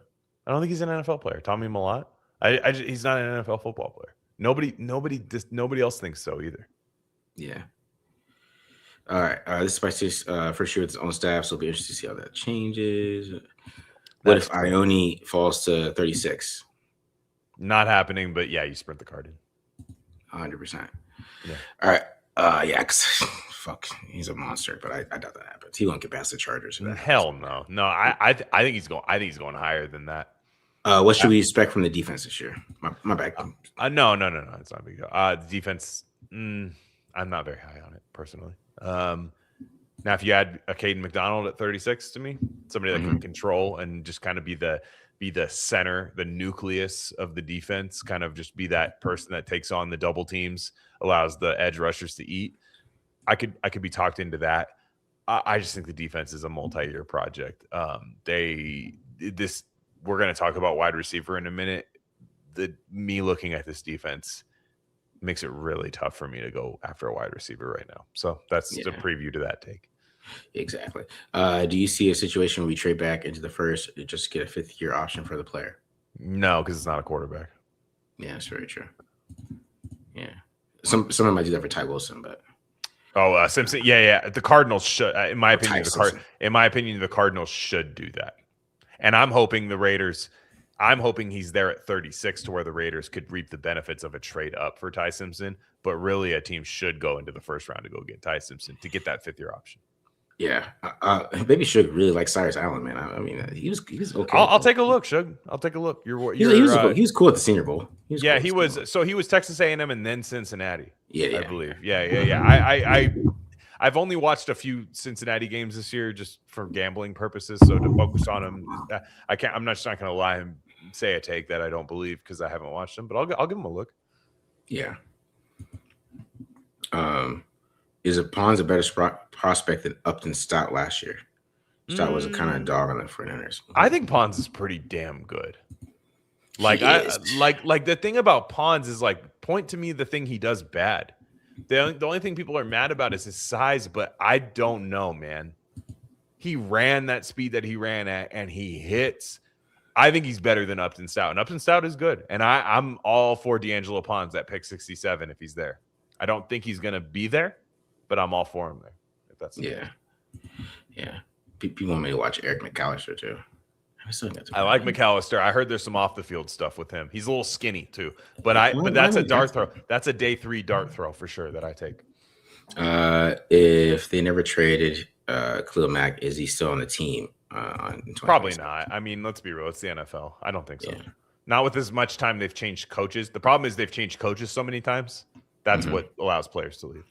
How do we actually know that Mayock was the one who found all the good picks? We don't know. We don't. That's why I think this whole thing is a Mayock puff piece, in my opinion. Who do you think is the best player in the draft across all positions?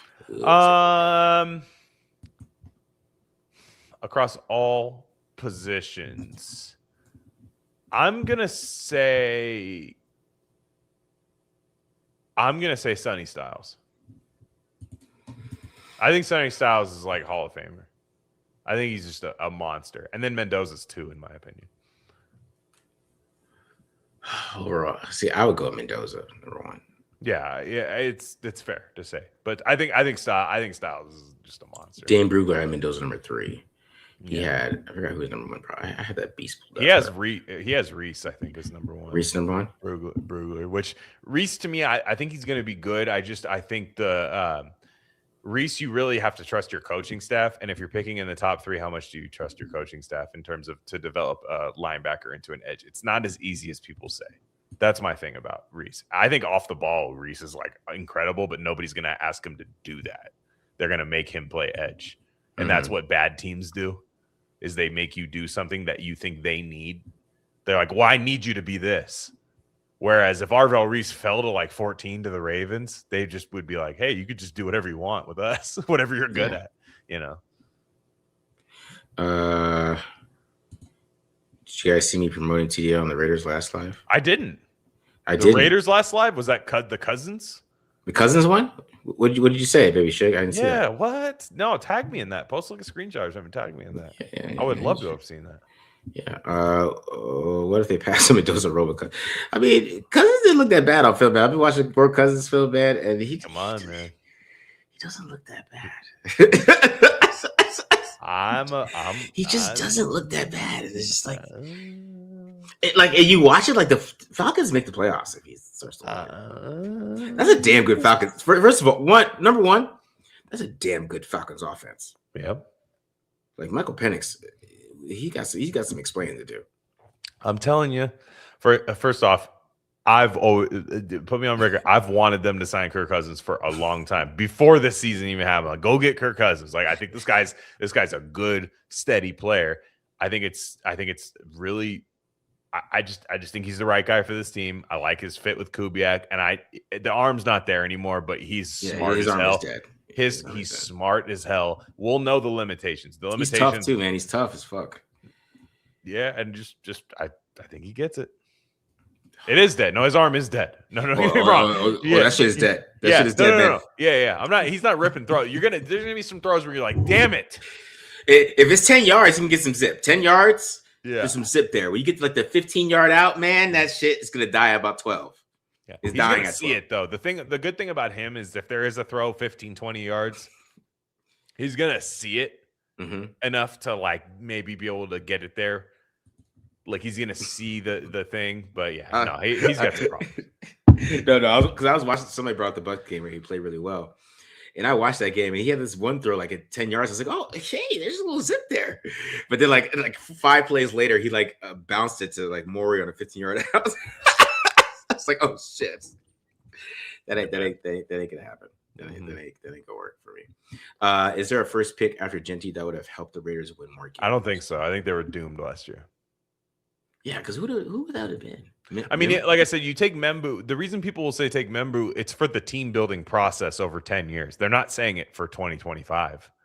They're not saying Membu wins you more games in 2025. Does Membu mean Geno throws less picks? I don't think so. Yeah. Like, does Membu make the defense not be able to get off the field on third down? I don't think so. Like, it's just they were doomed in 2025. That was the case. And Genty still put up 1,300 all-purpose. So I don't know, man.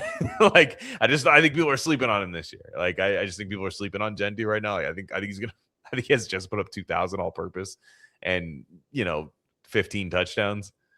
And I don't think you take anybody over that personally. Yeah. What did you take on Daryl Jackson Jr., DT from Florida State? Matt's way higher than him. I didn't like it. Oh, who is it? Daryl Jackson Jr., Florida State. Strong hands. I like the strong hands. To me, he's round 4, and I think he's going to go earlier than that. So no, that's why I really want Caden McDonald at 36 because I think it really falls off a cliff after that. Like I think it's. I think the edge group has a lot of intriguing deep players, but like in terms of a true nose, it's kind of Lee Hunter and Caden McDonald. Yeah, and then you're like after that you're going like I saw the Tim Keenan thing that Matt did today. None of it really sparked joy for me. Like none of it. Yeah, fine, it's fine, but none of it was. It did get you. That's what I was telling Matt afterwards. It's like, man, there's like just. Like, can any of these guys rush the passer? Who can? No, you can't do any of that. And you're just saying, okay, whatever. Like, and that's what happens. You don't take those guys because day 3, those guys can't do anything on special teams for the most part, other than maybe being on the field goal block unit, maybe. But you're just kind of. That's why I'm kind of out on that. To me, that's why like at 36, I'm kind of keying in on the Caden McDonald. If he's not there, I like Lee Hunter. I know a lot of people have soured on that. But for the most part, those are the 2 guys I could see playing that position there and just being like, after that, you're big sit. I like big citrus too. He could be in there. Where are we going after that? It's kind of, and I think the Raiders really need that right now. All right. So let's talk about wide receiver. Christian Miller. Sorry, it's Christian Miller. Yes, I was searching for another name. Christian Miller is another guy. Yeah. Lee Harvey, get it right. Yeah, exactly. Lee Harvey. The book depository. Yeah, of course. Exactly. So wide receiver, 36, Denzel Boston. That's the buzz. I almost got him in the epic mock draft. He was there, but somebody took him at like 34 or something like that. So what are your thoughts on that? What are your thoughts on wide receiver?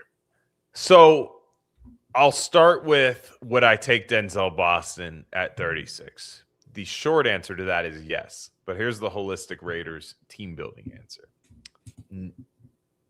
Unless Jordan Tyson or Denzel Boston is there at 36, I really don't need to take a wide receiver there. So now what the Raiders have been doing over the last couple of years is a lot of their hits in the draft where we're talking about Genty, Bowers, guys like that.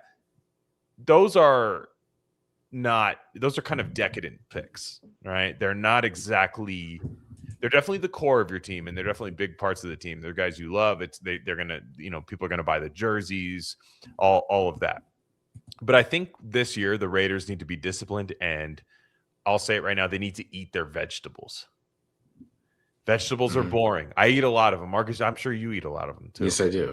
Do you at work at 2 p.m. Are you like, I can't wait to get off work to eat my vegetables? You don't. Yeah, really... I'm gonna make these, honey. So you do get excited about your vegetables later. I don't, but I eat them, and I feel really good after I eat them because I know they're an essential part of my life.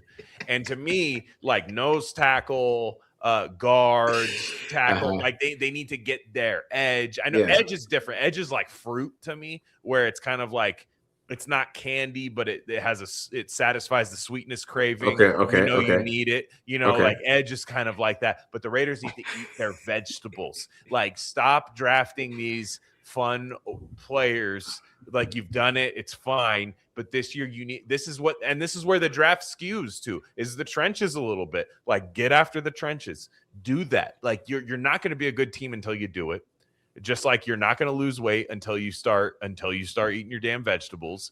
Like everybody's got all these hacks about this is what we do analytically to lose weight. All you need to do is ditch this. No, you need to eat your damn vegetables. And people have been saying that since the damn beginning of time. Eat the things that grow from the ground. So the organic roots of growing a football team is in the trenches.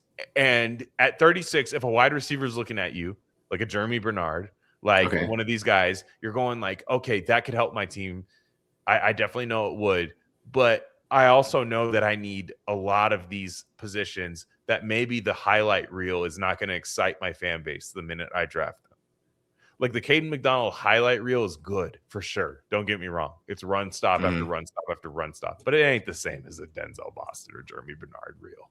Yeah. Like that's the one that's going to get the fans excited. But then halfway through the season, you're going to go, why can't we stop the run? Why can't we play good defensive line? Why can't we do this? It's because you didn't eat your vegetables. The Raiders need to eat their vegetables. Say no to wide receiver at 36. I don't think it's that good of a class. The only time I even think about it is if Denzel Boston or Jordan Tyson is there. That's my take. See, the thing is, Glenn, is that this is what happens when you get an offensive coach. Yeah, it's true. Let's keep it real. Raiders have an offensive coach.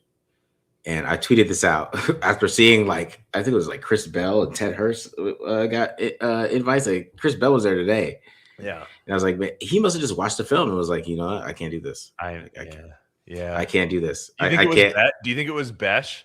I don't know. Like, I feel like it was Thornton. I think it was Thornton. I think the Thornton Phil, he was like, yo, this dude is ass. Like Besh, like he's probably like, no, that's not a one. That's not a one. He can block though. He's like, I can block. Like, I can do something with that, but I need more. But like he can block. He can get the ball in space. A little bit of yak. But like with Thornton, he was like, yo, I need to admit this dude sucks. Yeah. It's like, what am I gonna do with this shit? You know. So, but this is what happens. You get an offensive coach, and you know they watch the film. You know, Trey Tucker, he made it. You know, Trey Tucker got some praise. He's like the first offensive player that, besides like Brock Bowers, that Kubiak praised was Trey Tucker. I was like, okay, so he's made it. So Trey Tucker, he's made it to pressure, but like nobody else. You know, even Spytek, when they asked about Jack Best, he's like, he's a football player. Yeah, that's not a wide receiver endorsement. Yeah, he's a football guy. You know, he plays football. Like, right. Well, yeah. I mean, yeah, he's in that. He does. So. That's objectively true. I was like, whoa. That was like the first sign for Jack Best. He should have took that. If I was him, I would have been in that gym like the whole offseason after that. Just the first guy in, first guy out. Because when your GM calls you a football player, like what do they want to play? They moving to what? Linebacker, dog? Hey, why don't you fix that light up there? You're a baller, dude. You're a baller. You're a football player. I think Jack Best is like wide receiver 2 and 3. Wide receiver 2 and 3. I think he's definitely gonna be a part of it. I think it was Thornton. I just don't want them to force a 1. I don't think this wide receiver class is very top heavy, right? They're not gonna have a chance at Carnell Tate. They're likely not gonna have a chance at Tyson, although some of these injury things, he might slide. So we'll see. That might be a decision they actually have to make at 36. People aren't ready for that. Mekhi Lemon, I don't want him, but they don't have a chance. They don't have a chance at him either. There's this, to me, it's forcing the need. Now, if this was like a legendary wide receiver class, I'd be like, yeah, do it. I'm not seeing a lot of guys that I think are going to be there at 36. Because to me, at 67, I think the wide receiver class becomes good randomly. Yeah, Ted Hurst, Skylar Bell, guys like that. Like you're like, whoa, okay.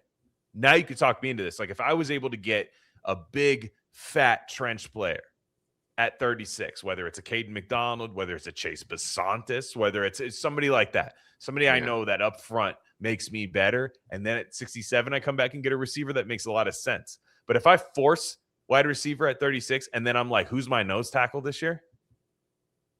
That's my problem. Who's my safety this year? Yeah, who's your safety? Yeah. It's something we want to punt to the future, but hey, watching bad safety play sucks all year, especially when you're trying to figure out if Rob Leonard's good. How am I going to figure out if Rob Leonard's good if I have Isaiah Polamau and who at safety? Jeremy Chin, those two guys? Yeah. How am I going to figure out if he's good? First off, you're not even planning to play Mendoza right away. So why do you need wide receiver figured out right now? Yeah, but it's I just think it's just too much smoke. There's too many visits.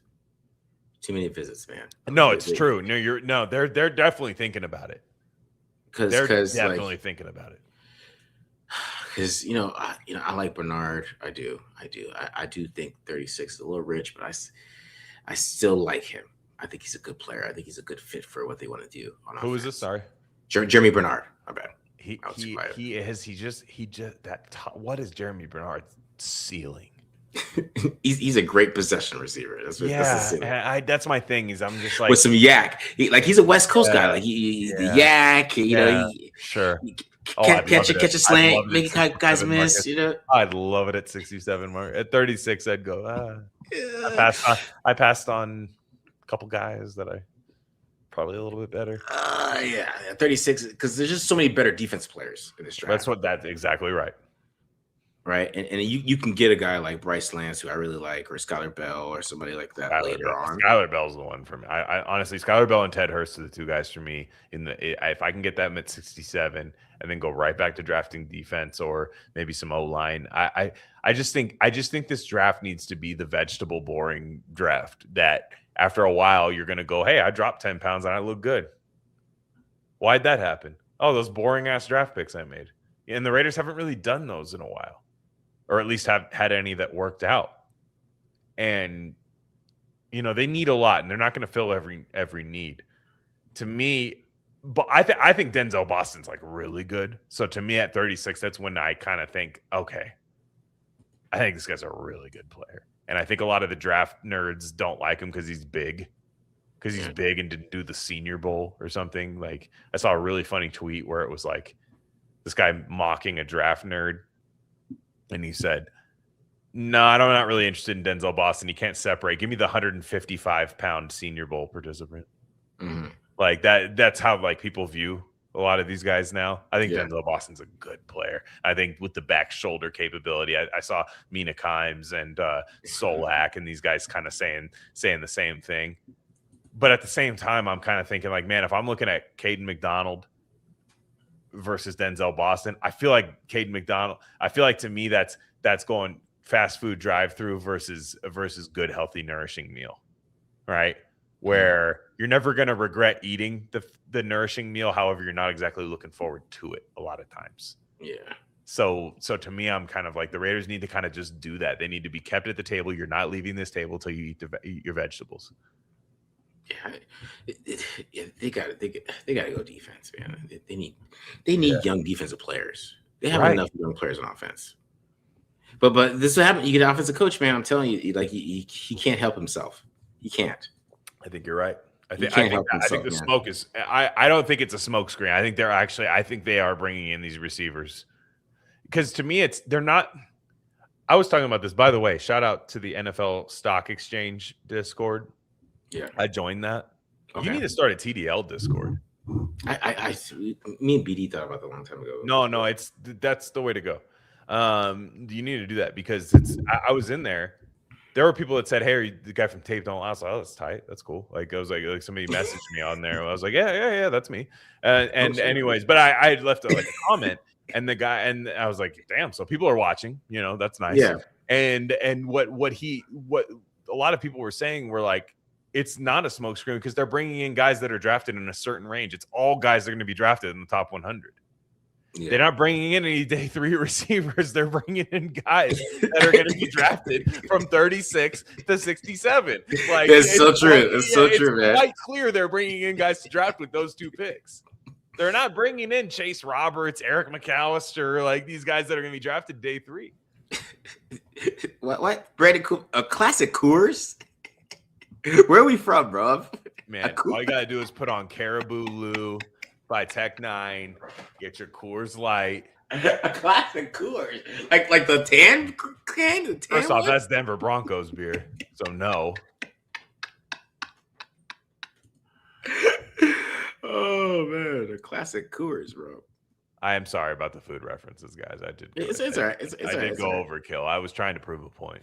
Yeah, you did. I do like some good Brussels sprouts, though, man. I'm not gonna lie to you. Like I'm a big Brussels sprout fan. I am. Oh, don't get me. I do love my veggies. Don't get me wrong. Yeah. My goodness, do I? Asparagus for me personally. Put that on the grill. Yeah, asparagus too, man. Yeah. You know what I'm saying? You season it a little bit. I season my asparagus a little bit and then put on the. You got to. The grill. Oh yeah. My goodness. Oh my goodness. Yeah. No, don't get me wrong. The Raiders need to do that. Yeah. They do. I agree. I agree though. It's just, that's what I thought. Like as soon as like this, I saw these wide receivers. I'm like, yeah, they got a wide receiver coach. They had a offensive coach who went in there, watched the film, and was like, no. That's basically what happened, man. Yeah, I think you're right. I think you're right. I'm a little scared, but yeah, I think you're right. I'm telling you, like, and that's what happened. But when you want offensive coach, like that's the first thing he's gonna do, man. He's gonna evaluate the offense. Like, can this guy fit in here? What can he do? And I think it does have a lot to do with Dante Thornton because they don't have, because even silent Jalen Naylor, like, and Jalen Naylor he is better than I thought he was, but he's still not that guy that I would like be like, he wouldn't keep me from drafting somebody. Right? Mm-hmm. No, I agree.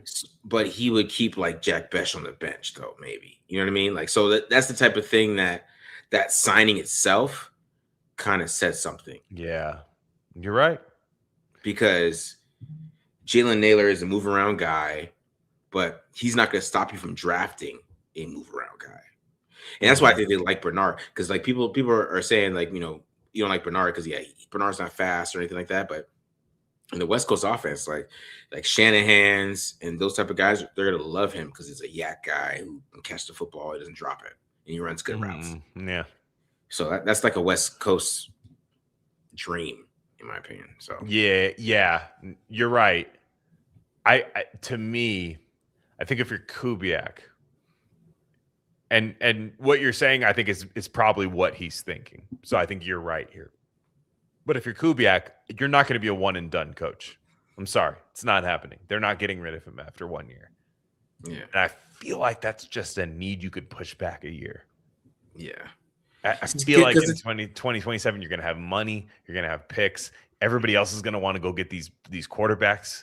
You're going to have your quarterback. You might even get Jeremiah Smith next year. Like you have a chance to get these players. And it's like, it doesn't all need to be solved this year. And to me, the thing you need to solve is the boring shit this year. That's what the draft is skewed towards the boring stuff. Like the draft board, I think you're chasing what I think is kind of not that good of a wide receiver class, especially at 36. I think it's way better down the board. But at 36, you're chasing it this year when I think you could chase it next year, and I think it would make a lot more sense. And I think he's not on the hot seat. He's not Aaron Glenn right now. Yeah. He's not these other coaches, Shane Steichen, where it's like it's got to work this year. No, it doesn't have to work this year. That's why you signed Kirk Cousins. You know you have time. Mm-hmm. Yeah, that's the thing, man. It's going to be interesting to see what they do. Like, because I don't know. I just hope they go defense because the thing is I know one thing I know is that Clint Kubiak will fire Rob Leonard.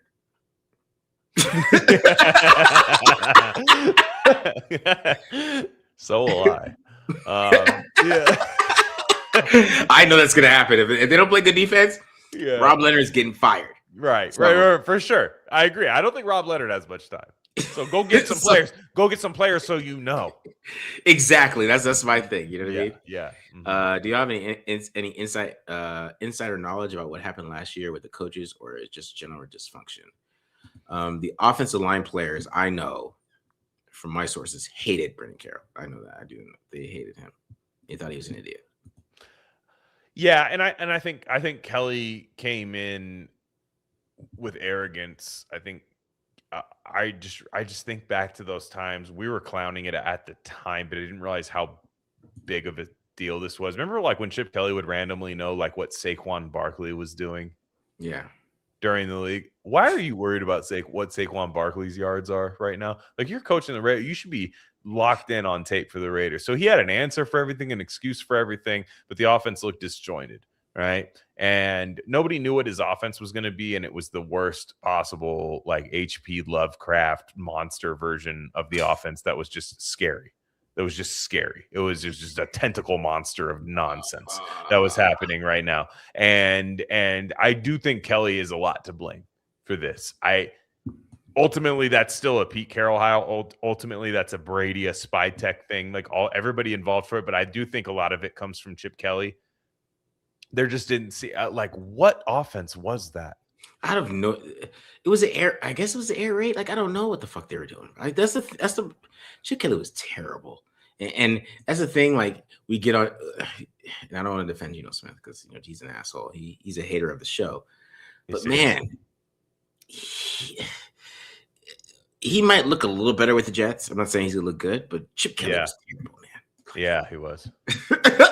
You know what I mean? Teams were jumping everything. Just the timing on the defensive line versus Chip. Like I thought you were supposed to catch everybody off guard. I thought that was your thing, bro. They figured him out by week 2. Yeah, I was thinking like I was talking before the season. I was like maybe week 10 they figure him out. And then we get past. Like I was thinking like we're gonna have this great offense because remember I picked him like to go 9-8 because I thought they were gonna have this hot start and then whatever. But like they figured him out by the second week.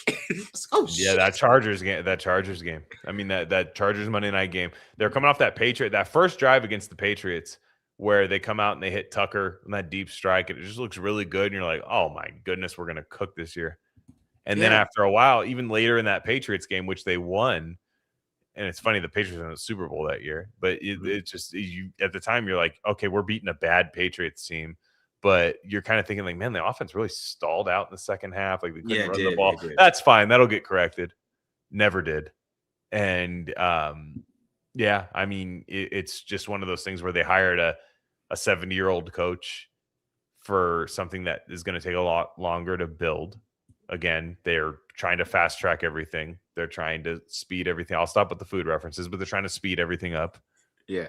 We're trying to speed everything up. We're better than we are. We're better than we are. This year was the first year where they said, let's go get a good coach, but we're also not better than we are.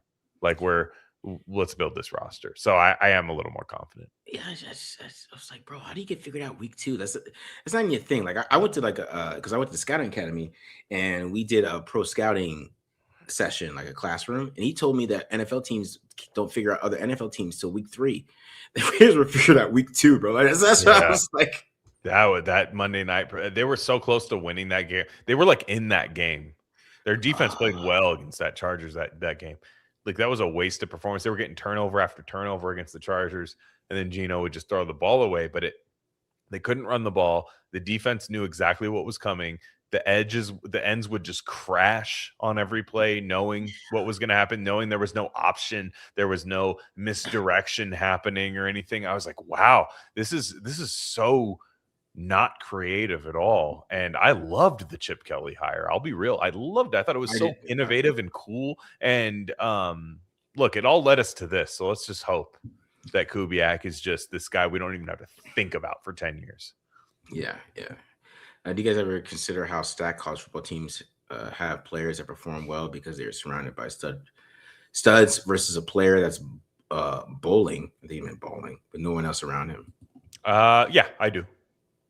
I think that a lot. That's why I'm scared of Romello height, by the way. I like Romello height, but he's like 236 pounds. And he's like 30. And he's like 30 years old, 236 pounds. He doesn't do anything in his college career until he gets to Texas Tech. Until he's 26 playing with 19-year-olds. Yeah, that's why I'm scared of him. That whole Texas Tech defensive line has that to them, by the way. Lee Hunter was the same way with UC. He played better with UCF. Yeah, he was pretty good with UCF. Though. He was pretty good. He was good. So that's true. But like Bailey was good with Stanford, not great, right? Good, not great. Goes to Texas Tech, plays with good linebackers behind him. So like, yeah, no, it's true. And then you watch somebody like on an island, right? Like you're kind of going, wow, this is kind of crazy. Like this whole team kind of stinks, and all of that.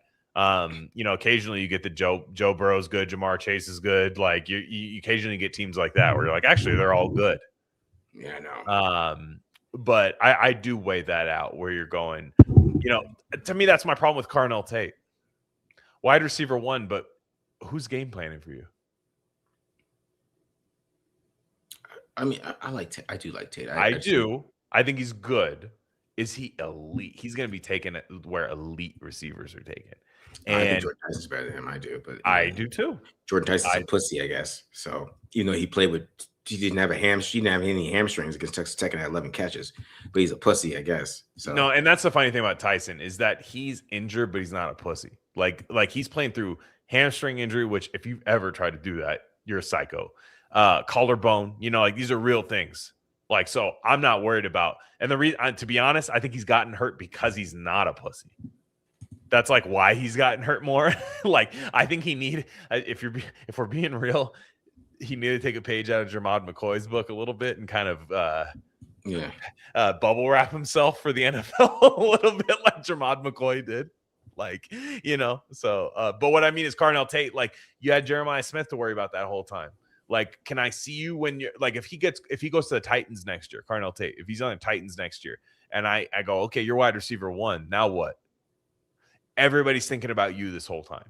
Yeah. Now what? So that's my concern with a guy like that. So I agree with, or not even agree with Shug, but that's where I land on that question. I want to see you be that number 1 where nobody's thinking about anybody else. Yeah, I mean, see, that's the thing. What happens when you play with really good college football teams, but and that's why I like Mendoza, because I don't think the Indiana team was that good. People get mad at me about that, but like, I just don't think that team was like. Mm-hmm. When you watch them on film, like I don't think they beat Ole Miss. They're well coached. They definitely had that it factor to them. It was an off year in college football. Yeah. Defensively, I thought they were pretty damn good. They're stout. They don't make mistakes. Right. That's the thing. They don't make mistakes and stuff like that. Mm-hmm. And I understand that, but I just feel like, when you watch that Miami game, like you could see that they were out talented against Miami. Like Miami wasn't even playing well, but they still got back in that game because they were just so more talented than Indiana. Mm-hmm. Same thing with like Penn State. Like Penn State was more talented than Indiana, and Indiana struggled with them. But they had Mendoza. Yeah. And then Ohio State, like that game too, when it was like 13-10. Like Ohio State's more talented than Indiana. Easily. Right? But they have Mendoza, and that's why I like Mendoza a lot. I agree. I agree. Mendoza versus Julian Sayin, and I know Sayin's a young guy and he's going to have time to develop, but you were just kind of like, I know who the better quarterback is in this game. And he doesn't really seem to get credit for that, though. That's some of the best tape you'll watch all year, battling stuff that you can't teach quarterbacks, coming back after getting hit and just waking up with blood in your, coming to with blood in your mouth and just going like, yeah, I'm going to go tear this team up or just do anything I can. Can you put Brandon's thing up about Cassius Howell? I thought that was a really interesting comment. Which one? Brandon put a comment. It should be. Did it say that shit? No, it was just a couple seconds ago. 8:52. Yeah, there you go. Hear me out. 3 exclamation points. Max and Pay are near elite run stoppers. Tyree is a good run stopper, which that's being debated in the chat right now. I saw that. That's fine. Tyree has not earned our trust. Only Max is a great pass rusher. Cassius Howell at 36 as the nickel rusher makes too much sense. He fits Leonard's scheme. First off, I don't know what Leonard's scheme is, by the way. So I don't know that. None of us do. So you can't. I'm just saying he's worked under a lot of different defensive coordinators. We don't know what he's actually going to do. I know, but that being said, Cassius Howell has been the hardest evaluation of my life, and I'm not a defensive line guy. I'm not Matt Holder. I'm not any of these people, but I've watched it, and I'm like, holy shit! As a pass rusher, I'm not sure I have any notes. This guy is a beast. He has tiny arms, tiny T-Rex arms, tiny. Yeah. I don't know how it's going to work against the run, but what Brandon's saying is nickel rusher, 3rd down. And I kind of see it. Where I'm like, I'm telling you, if you just watch his pass rush reps, it's pretty tough to find a flaw. I bet Cash Howell goes to the 3rd round. I would at 67. I would sprint it in. Yeah, I think he falls to the 3rd round. I hope so, because some people are saying late first to like the Bills. They're lying to themselves. Okay, it's like I think Bane's gonna fall too. I honestly I do, because I mean after watching they do play for the Bucks and play for the Raiders. The defensive tackle, what's his name? Kalijah Kancey. No. They're really like Gerald McCoy. Oh, John McCoy, Oklahoma. He said that on his podcast with Skip Bayless. He said that he talked to a bunch of defensive line coaches, and they said they're like all low on Bain because he has short arms, and they don't think he can win. So I think that there's gonna be a fall for both those guys that will surprise people because I think the NFL they care about that shit, man, way more than we do. They do, man. And it is a thing, and it's gonna piss people off, but. With Bain, I think everybody's going to be wrong. Personally, like I just think Bain has this crazy frame where he's able to just get into an offensive tackle and just throw. I think he plays with insane power to where, like Cassius Howell is the one I worry about because he doesn't have that lower half the way Bain does. Where I'm kind of like, okay, you don't necessarily have that, but if I'm just like, if it's 3rd and 8. And I have Cassius Howell and Max Crosby, I'm like, shit. All of a sudden, I love my pass defense. Yeah, I've never had I don't think I've ever had a prospect more where I'm like, kind of just weighing it back and forth than Cassius Howell because I part of me loves it and part of me is like, no, there's no way. Yeah, because that's the thing. Like the thing is with Bain is Bain plays the run well, but Cassius Howell really is not the. No, he's terrible against the run. Exactly. So that's the difference. That's why I feel like he falls way more than people are gonna. If he's there at 67, to me, that's yeah. You take him right. That's where you took Malcolm Kuntz, and this guy's better than Malcolm Kuntz. I'm sorry, this guy like everything he's done in college is better than what Malcolm Kuntz did at college. They took Malcolm Kuntz in the 3rd round, if I'm not mistaken. Mm-hmm. And to me. Like Cassius Howell is like, I'm sorry, as far as pass rush, I'm telling you, nobody in the draft has better pass rush tape than Cassius Howell.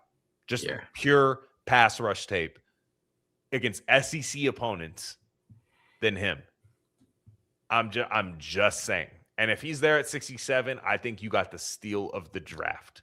Because all you're going to be asking him to do is you're my 3rd round pick and you are used in my nickel package. I don't have to make you more than you are. I hope so. I hope you're right, Marcus. I mean, because Brandon's saying like, don't buy into that. I don't have to buy into that. You just D line coach. Teams do.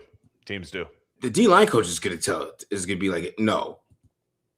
That's my thing. But that's what I'm saying. That's all I'm saying. The D line is this D line coaches.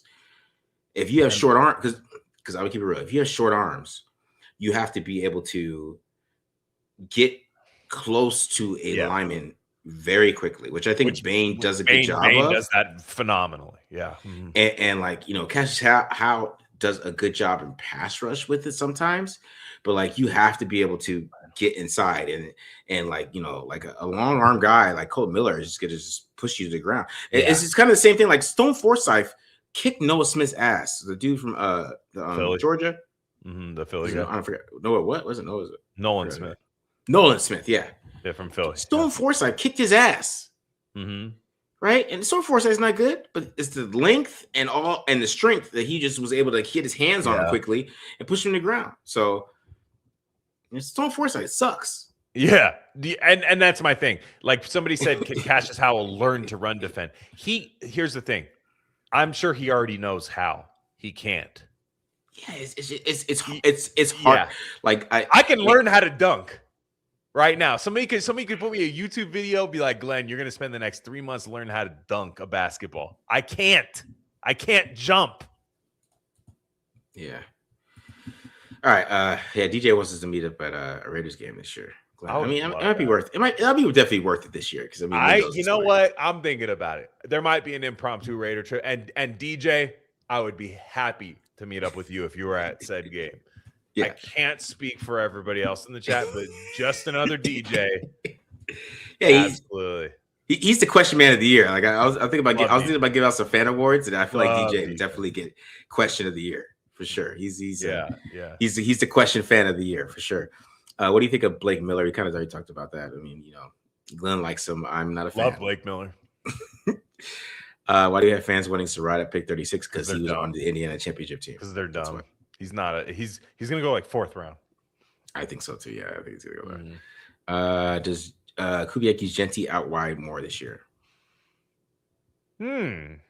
Out wide. What does that mean? Like moving them around. They're going to throw the ball to him for sure. I will say that if you watch Seattle last year, they weren't necessarily throwing to their backs the way people think. Like they weren't really doing that. Like they weren't fantasy players right now. And I'm not saying fantasy football matters in this scenario, but it does matter with running back touches. A lot of people are saying like, what's Ashton Genty's fantasy stock this year? Because Clint Kubiak doesn't throw to a lot of his running backs. He did with Kamara, but he didn't really do it with Walker and Chardonnay in there. So it's like they're not really sure what to do with Genty. Now I think he's great in the pass game, and I would hope Kubiak does get him those touches. But I think they're going to run the damn football with him, and I think they're going to run the football like crazy, bro. I think. I think they might. I think it might shock people how good it is too. I'm pretty cautiously optimistic about this Raiders run game this year. All right, let's get these baby shook voicemails and let's get out of here. Let's get this going. Boom. All right, here we go. What up, Marcus? What up, Matt? What up, Glenn? Want to talk about something here. Our boy, head coach of the New England Patriots, right? Mike Vrabel, he gets caught cheating with Diana Russini, this little old lady. And everyone's mad at Mike for doing that. But everyone should be mad at Diana. She's the one that let him in. You know what I'm saying? I she agree. didn't have kids and let him in. Mike is just doing his thing, right? And, Mike was with someone for 25 years as a multi-millionaire. For us to think that Mike wasn't fooling around for the last 25 years was foolish. Mm-hmm. It's true. But we should be mad at Diana. She should be kicked off of NFL Network, wherever she at. Athletic. Yeah. Good though.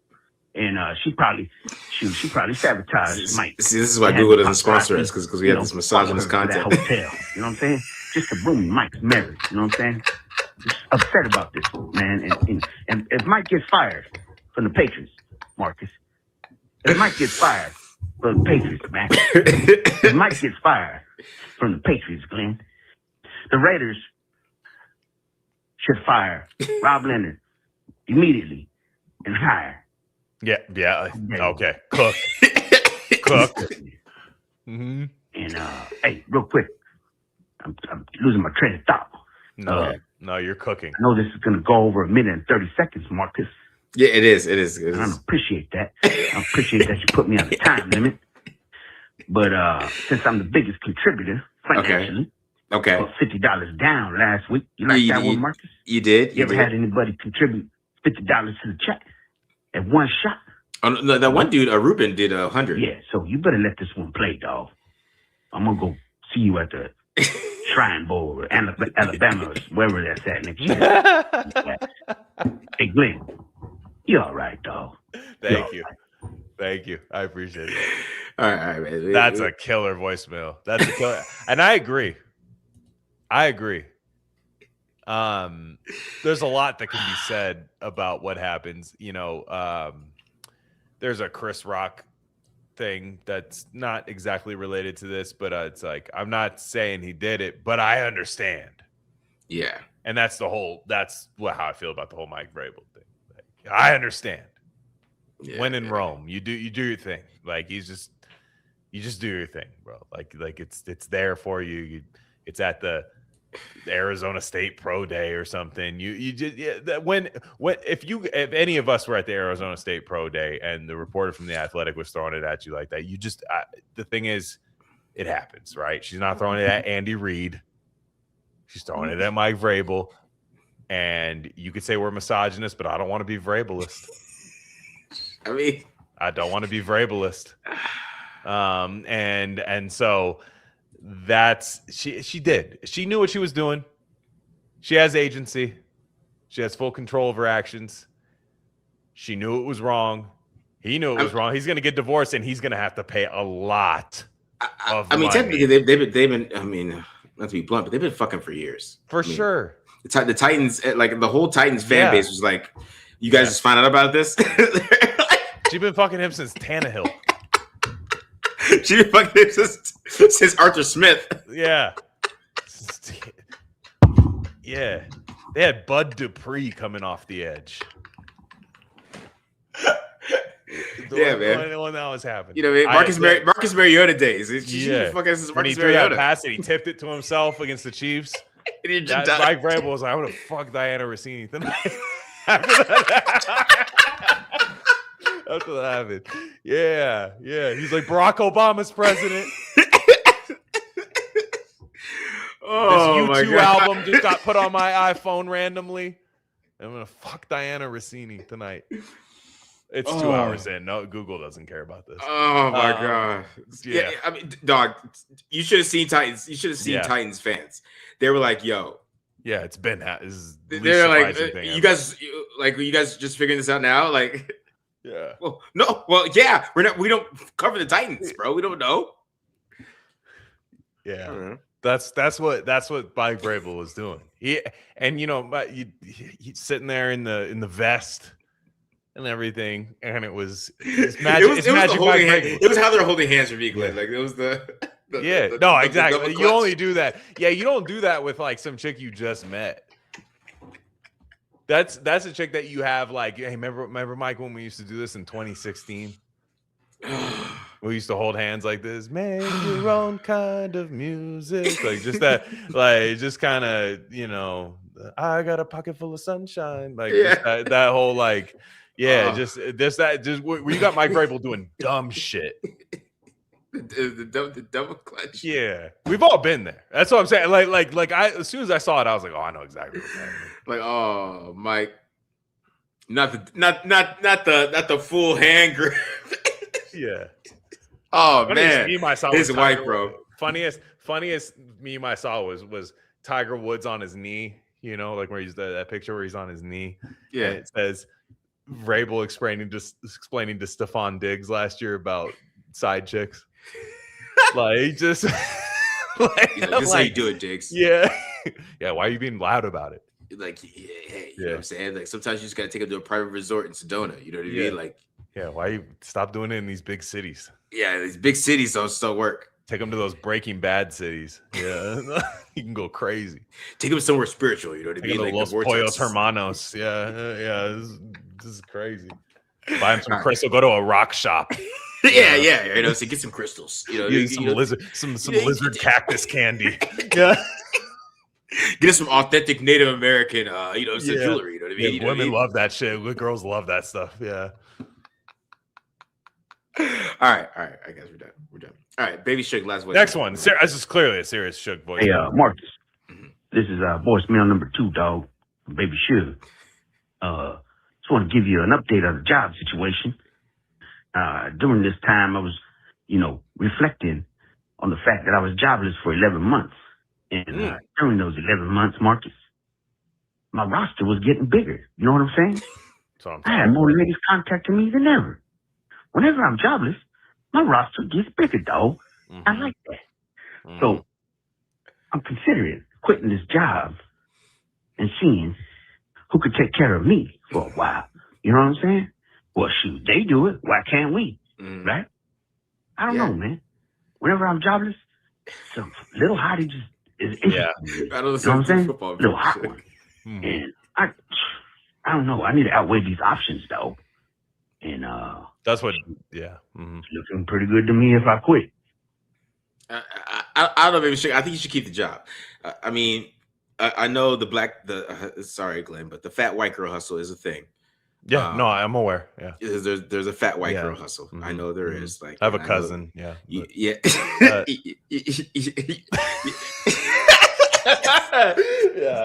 No, I understand. Yeah. I mean, but like, just keep a job, man. That's how you get the better girl, though. You know what I mean? Yeah. That's how you get the better girl. So, with a good job. You know what I'm saying? They do love an unemployed man, though. It is crazy. They do. The fat white girl loves an unemployed man. They do. Like I don't know if you've ever seen that homeless girl and the homeless couple on TikTok. You see that with the tent? No, it's the thing. It's they know. First off, they know exactly where you are almost all the time. They know you don't have a work. You don't have a work life. You know what I mean? Like, It's a hustle. It is. It's a hustle. Anybody has like an old black uncle, you know, it's a hustle. Especially around tax season. I've noticed. Yeah. It's a hustle, guys. It is. Around March 30th. You gotta kind of get in there. No, I've seen it. I've seen the process. Mm-hmm. All right. We gotta get these giveaways. We got a couple more questions here. We'll answer these questions. Was Kubiak with McCaffrey and the 49ers? Yes, he was. Right? Yes, he was. And I would hope that's the Ashton Genty plan. All right. What's the most important position besides QB we need the most to be successful? I think Glenn trenches, right? Trenches. Yeah, trenches. All right, let's get this raffle, guys. Anybody want to get in the raffle? Let me share this real quick. Make sure I got everybody in here. We're giving away the sweater and a hat. Sweater and the hat. All right, here we go. So here we go. We don't got that many in here right now, but I'm gonna give you guys a chance. We're giving you a chance. Anybody want to get in here late? Sweater and a hat. Sweater and a hat. Mm-hmm. We can get in here and we can get this done, guys. Get you guys going on here. If you're a white guy and you win a sweater and a hat, you can put the hoodie over the hat. Exactly. Kill it, dude. Yeah, man. Drace for sure said, "Let me cut my card on." yeah, go ahead and do that. He's like, I had it on block just in case anything went through. Yeah, yeah. No, I feel you, Dre. It's happened. It happens. It happens. I feel you. It happens. All right. Am I in? Oh, Team T, did you get me? My bad, dog. Hold on. I miss you here, dog.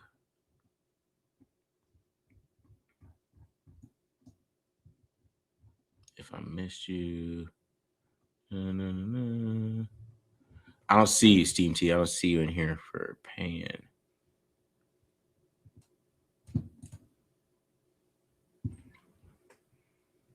Anybody else? We'll just go. Am I like Steam T? I don't see you, man. I don't see you, Steam T. I don't see. I'm looking, man. I like Brandon telling me that Hobson was a black dude wearing a sweater and a hat, but then if you look at Brandon's picture, he's wearing a sweater, hoodie, and a hat. I mean, Brandon, it's you. I mean, Hobson. Yeah. You know. Yeah. What do you think? I think Hobson.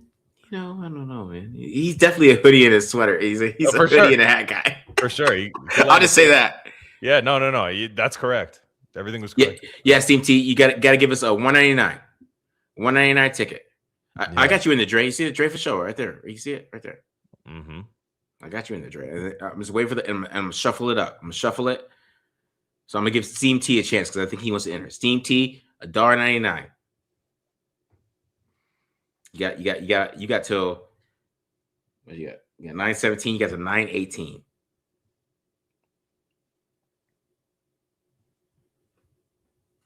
I'm giving you a chance, Team T. I'm giving you a chance.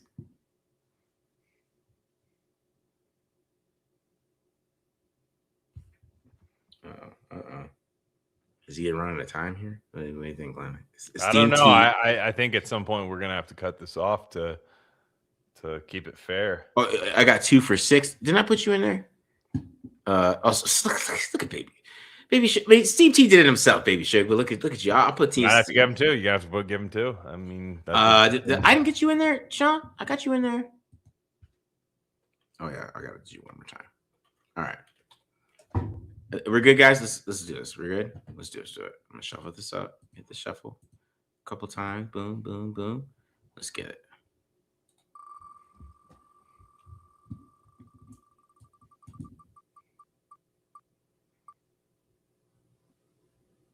The Fugees. The Fuji. Foo la la la. Yeah. Wow. Lauren Hill won? Yeah, Lauren Hill won. That's crazy. I didn't know she was really. I'm sorry for everything I just said about Diana Russini. She wouldn't support this show because you're on it, though. So probably not. He would have showed up late too. Like for all our concerts. Yeah, exactly. Hour and a half into the live stream. Sebastian. Oh shit, that was close. That was close. All right, we're gonna do one more. We'll do one more, guys. We'll do one more. Let's make sure I move all the other better. All right, so we'll do one more here. So you got Fuji, Sebastian, and say it ain't so. Oh my goodness. Shug. Of course. Baby Shug. All right, so so first one was the t-shirt or the sweater. Second one was a hat. Third one, pick whatever you want. Shug, you donate who you decide that. You decide who you want to donate to, Shug. That's your choice.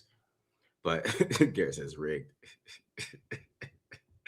Yeah, give it to Dre for show, man. If you want to, man, go ahead, baby Shug. Give it to Dre for show. He always gets in there.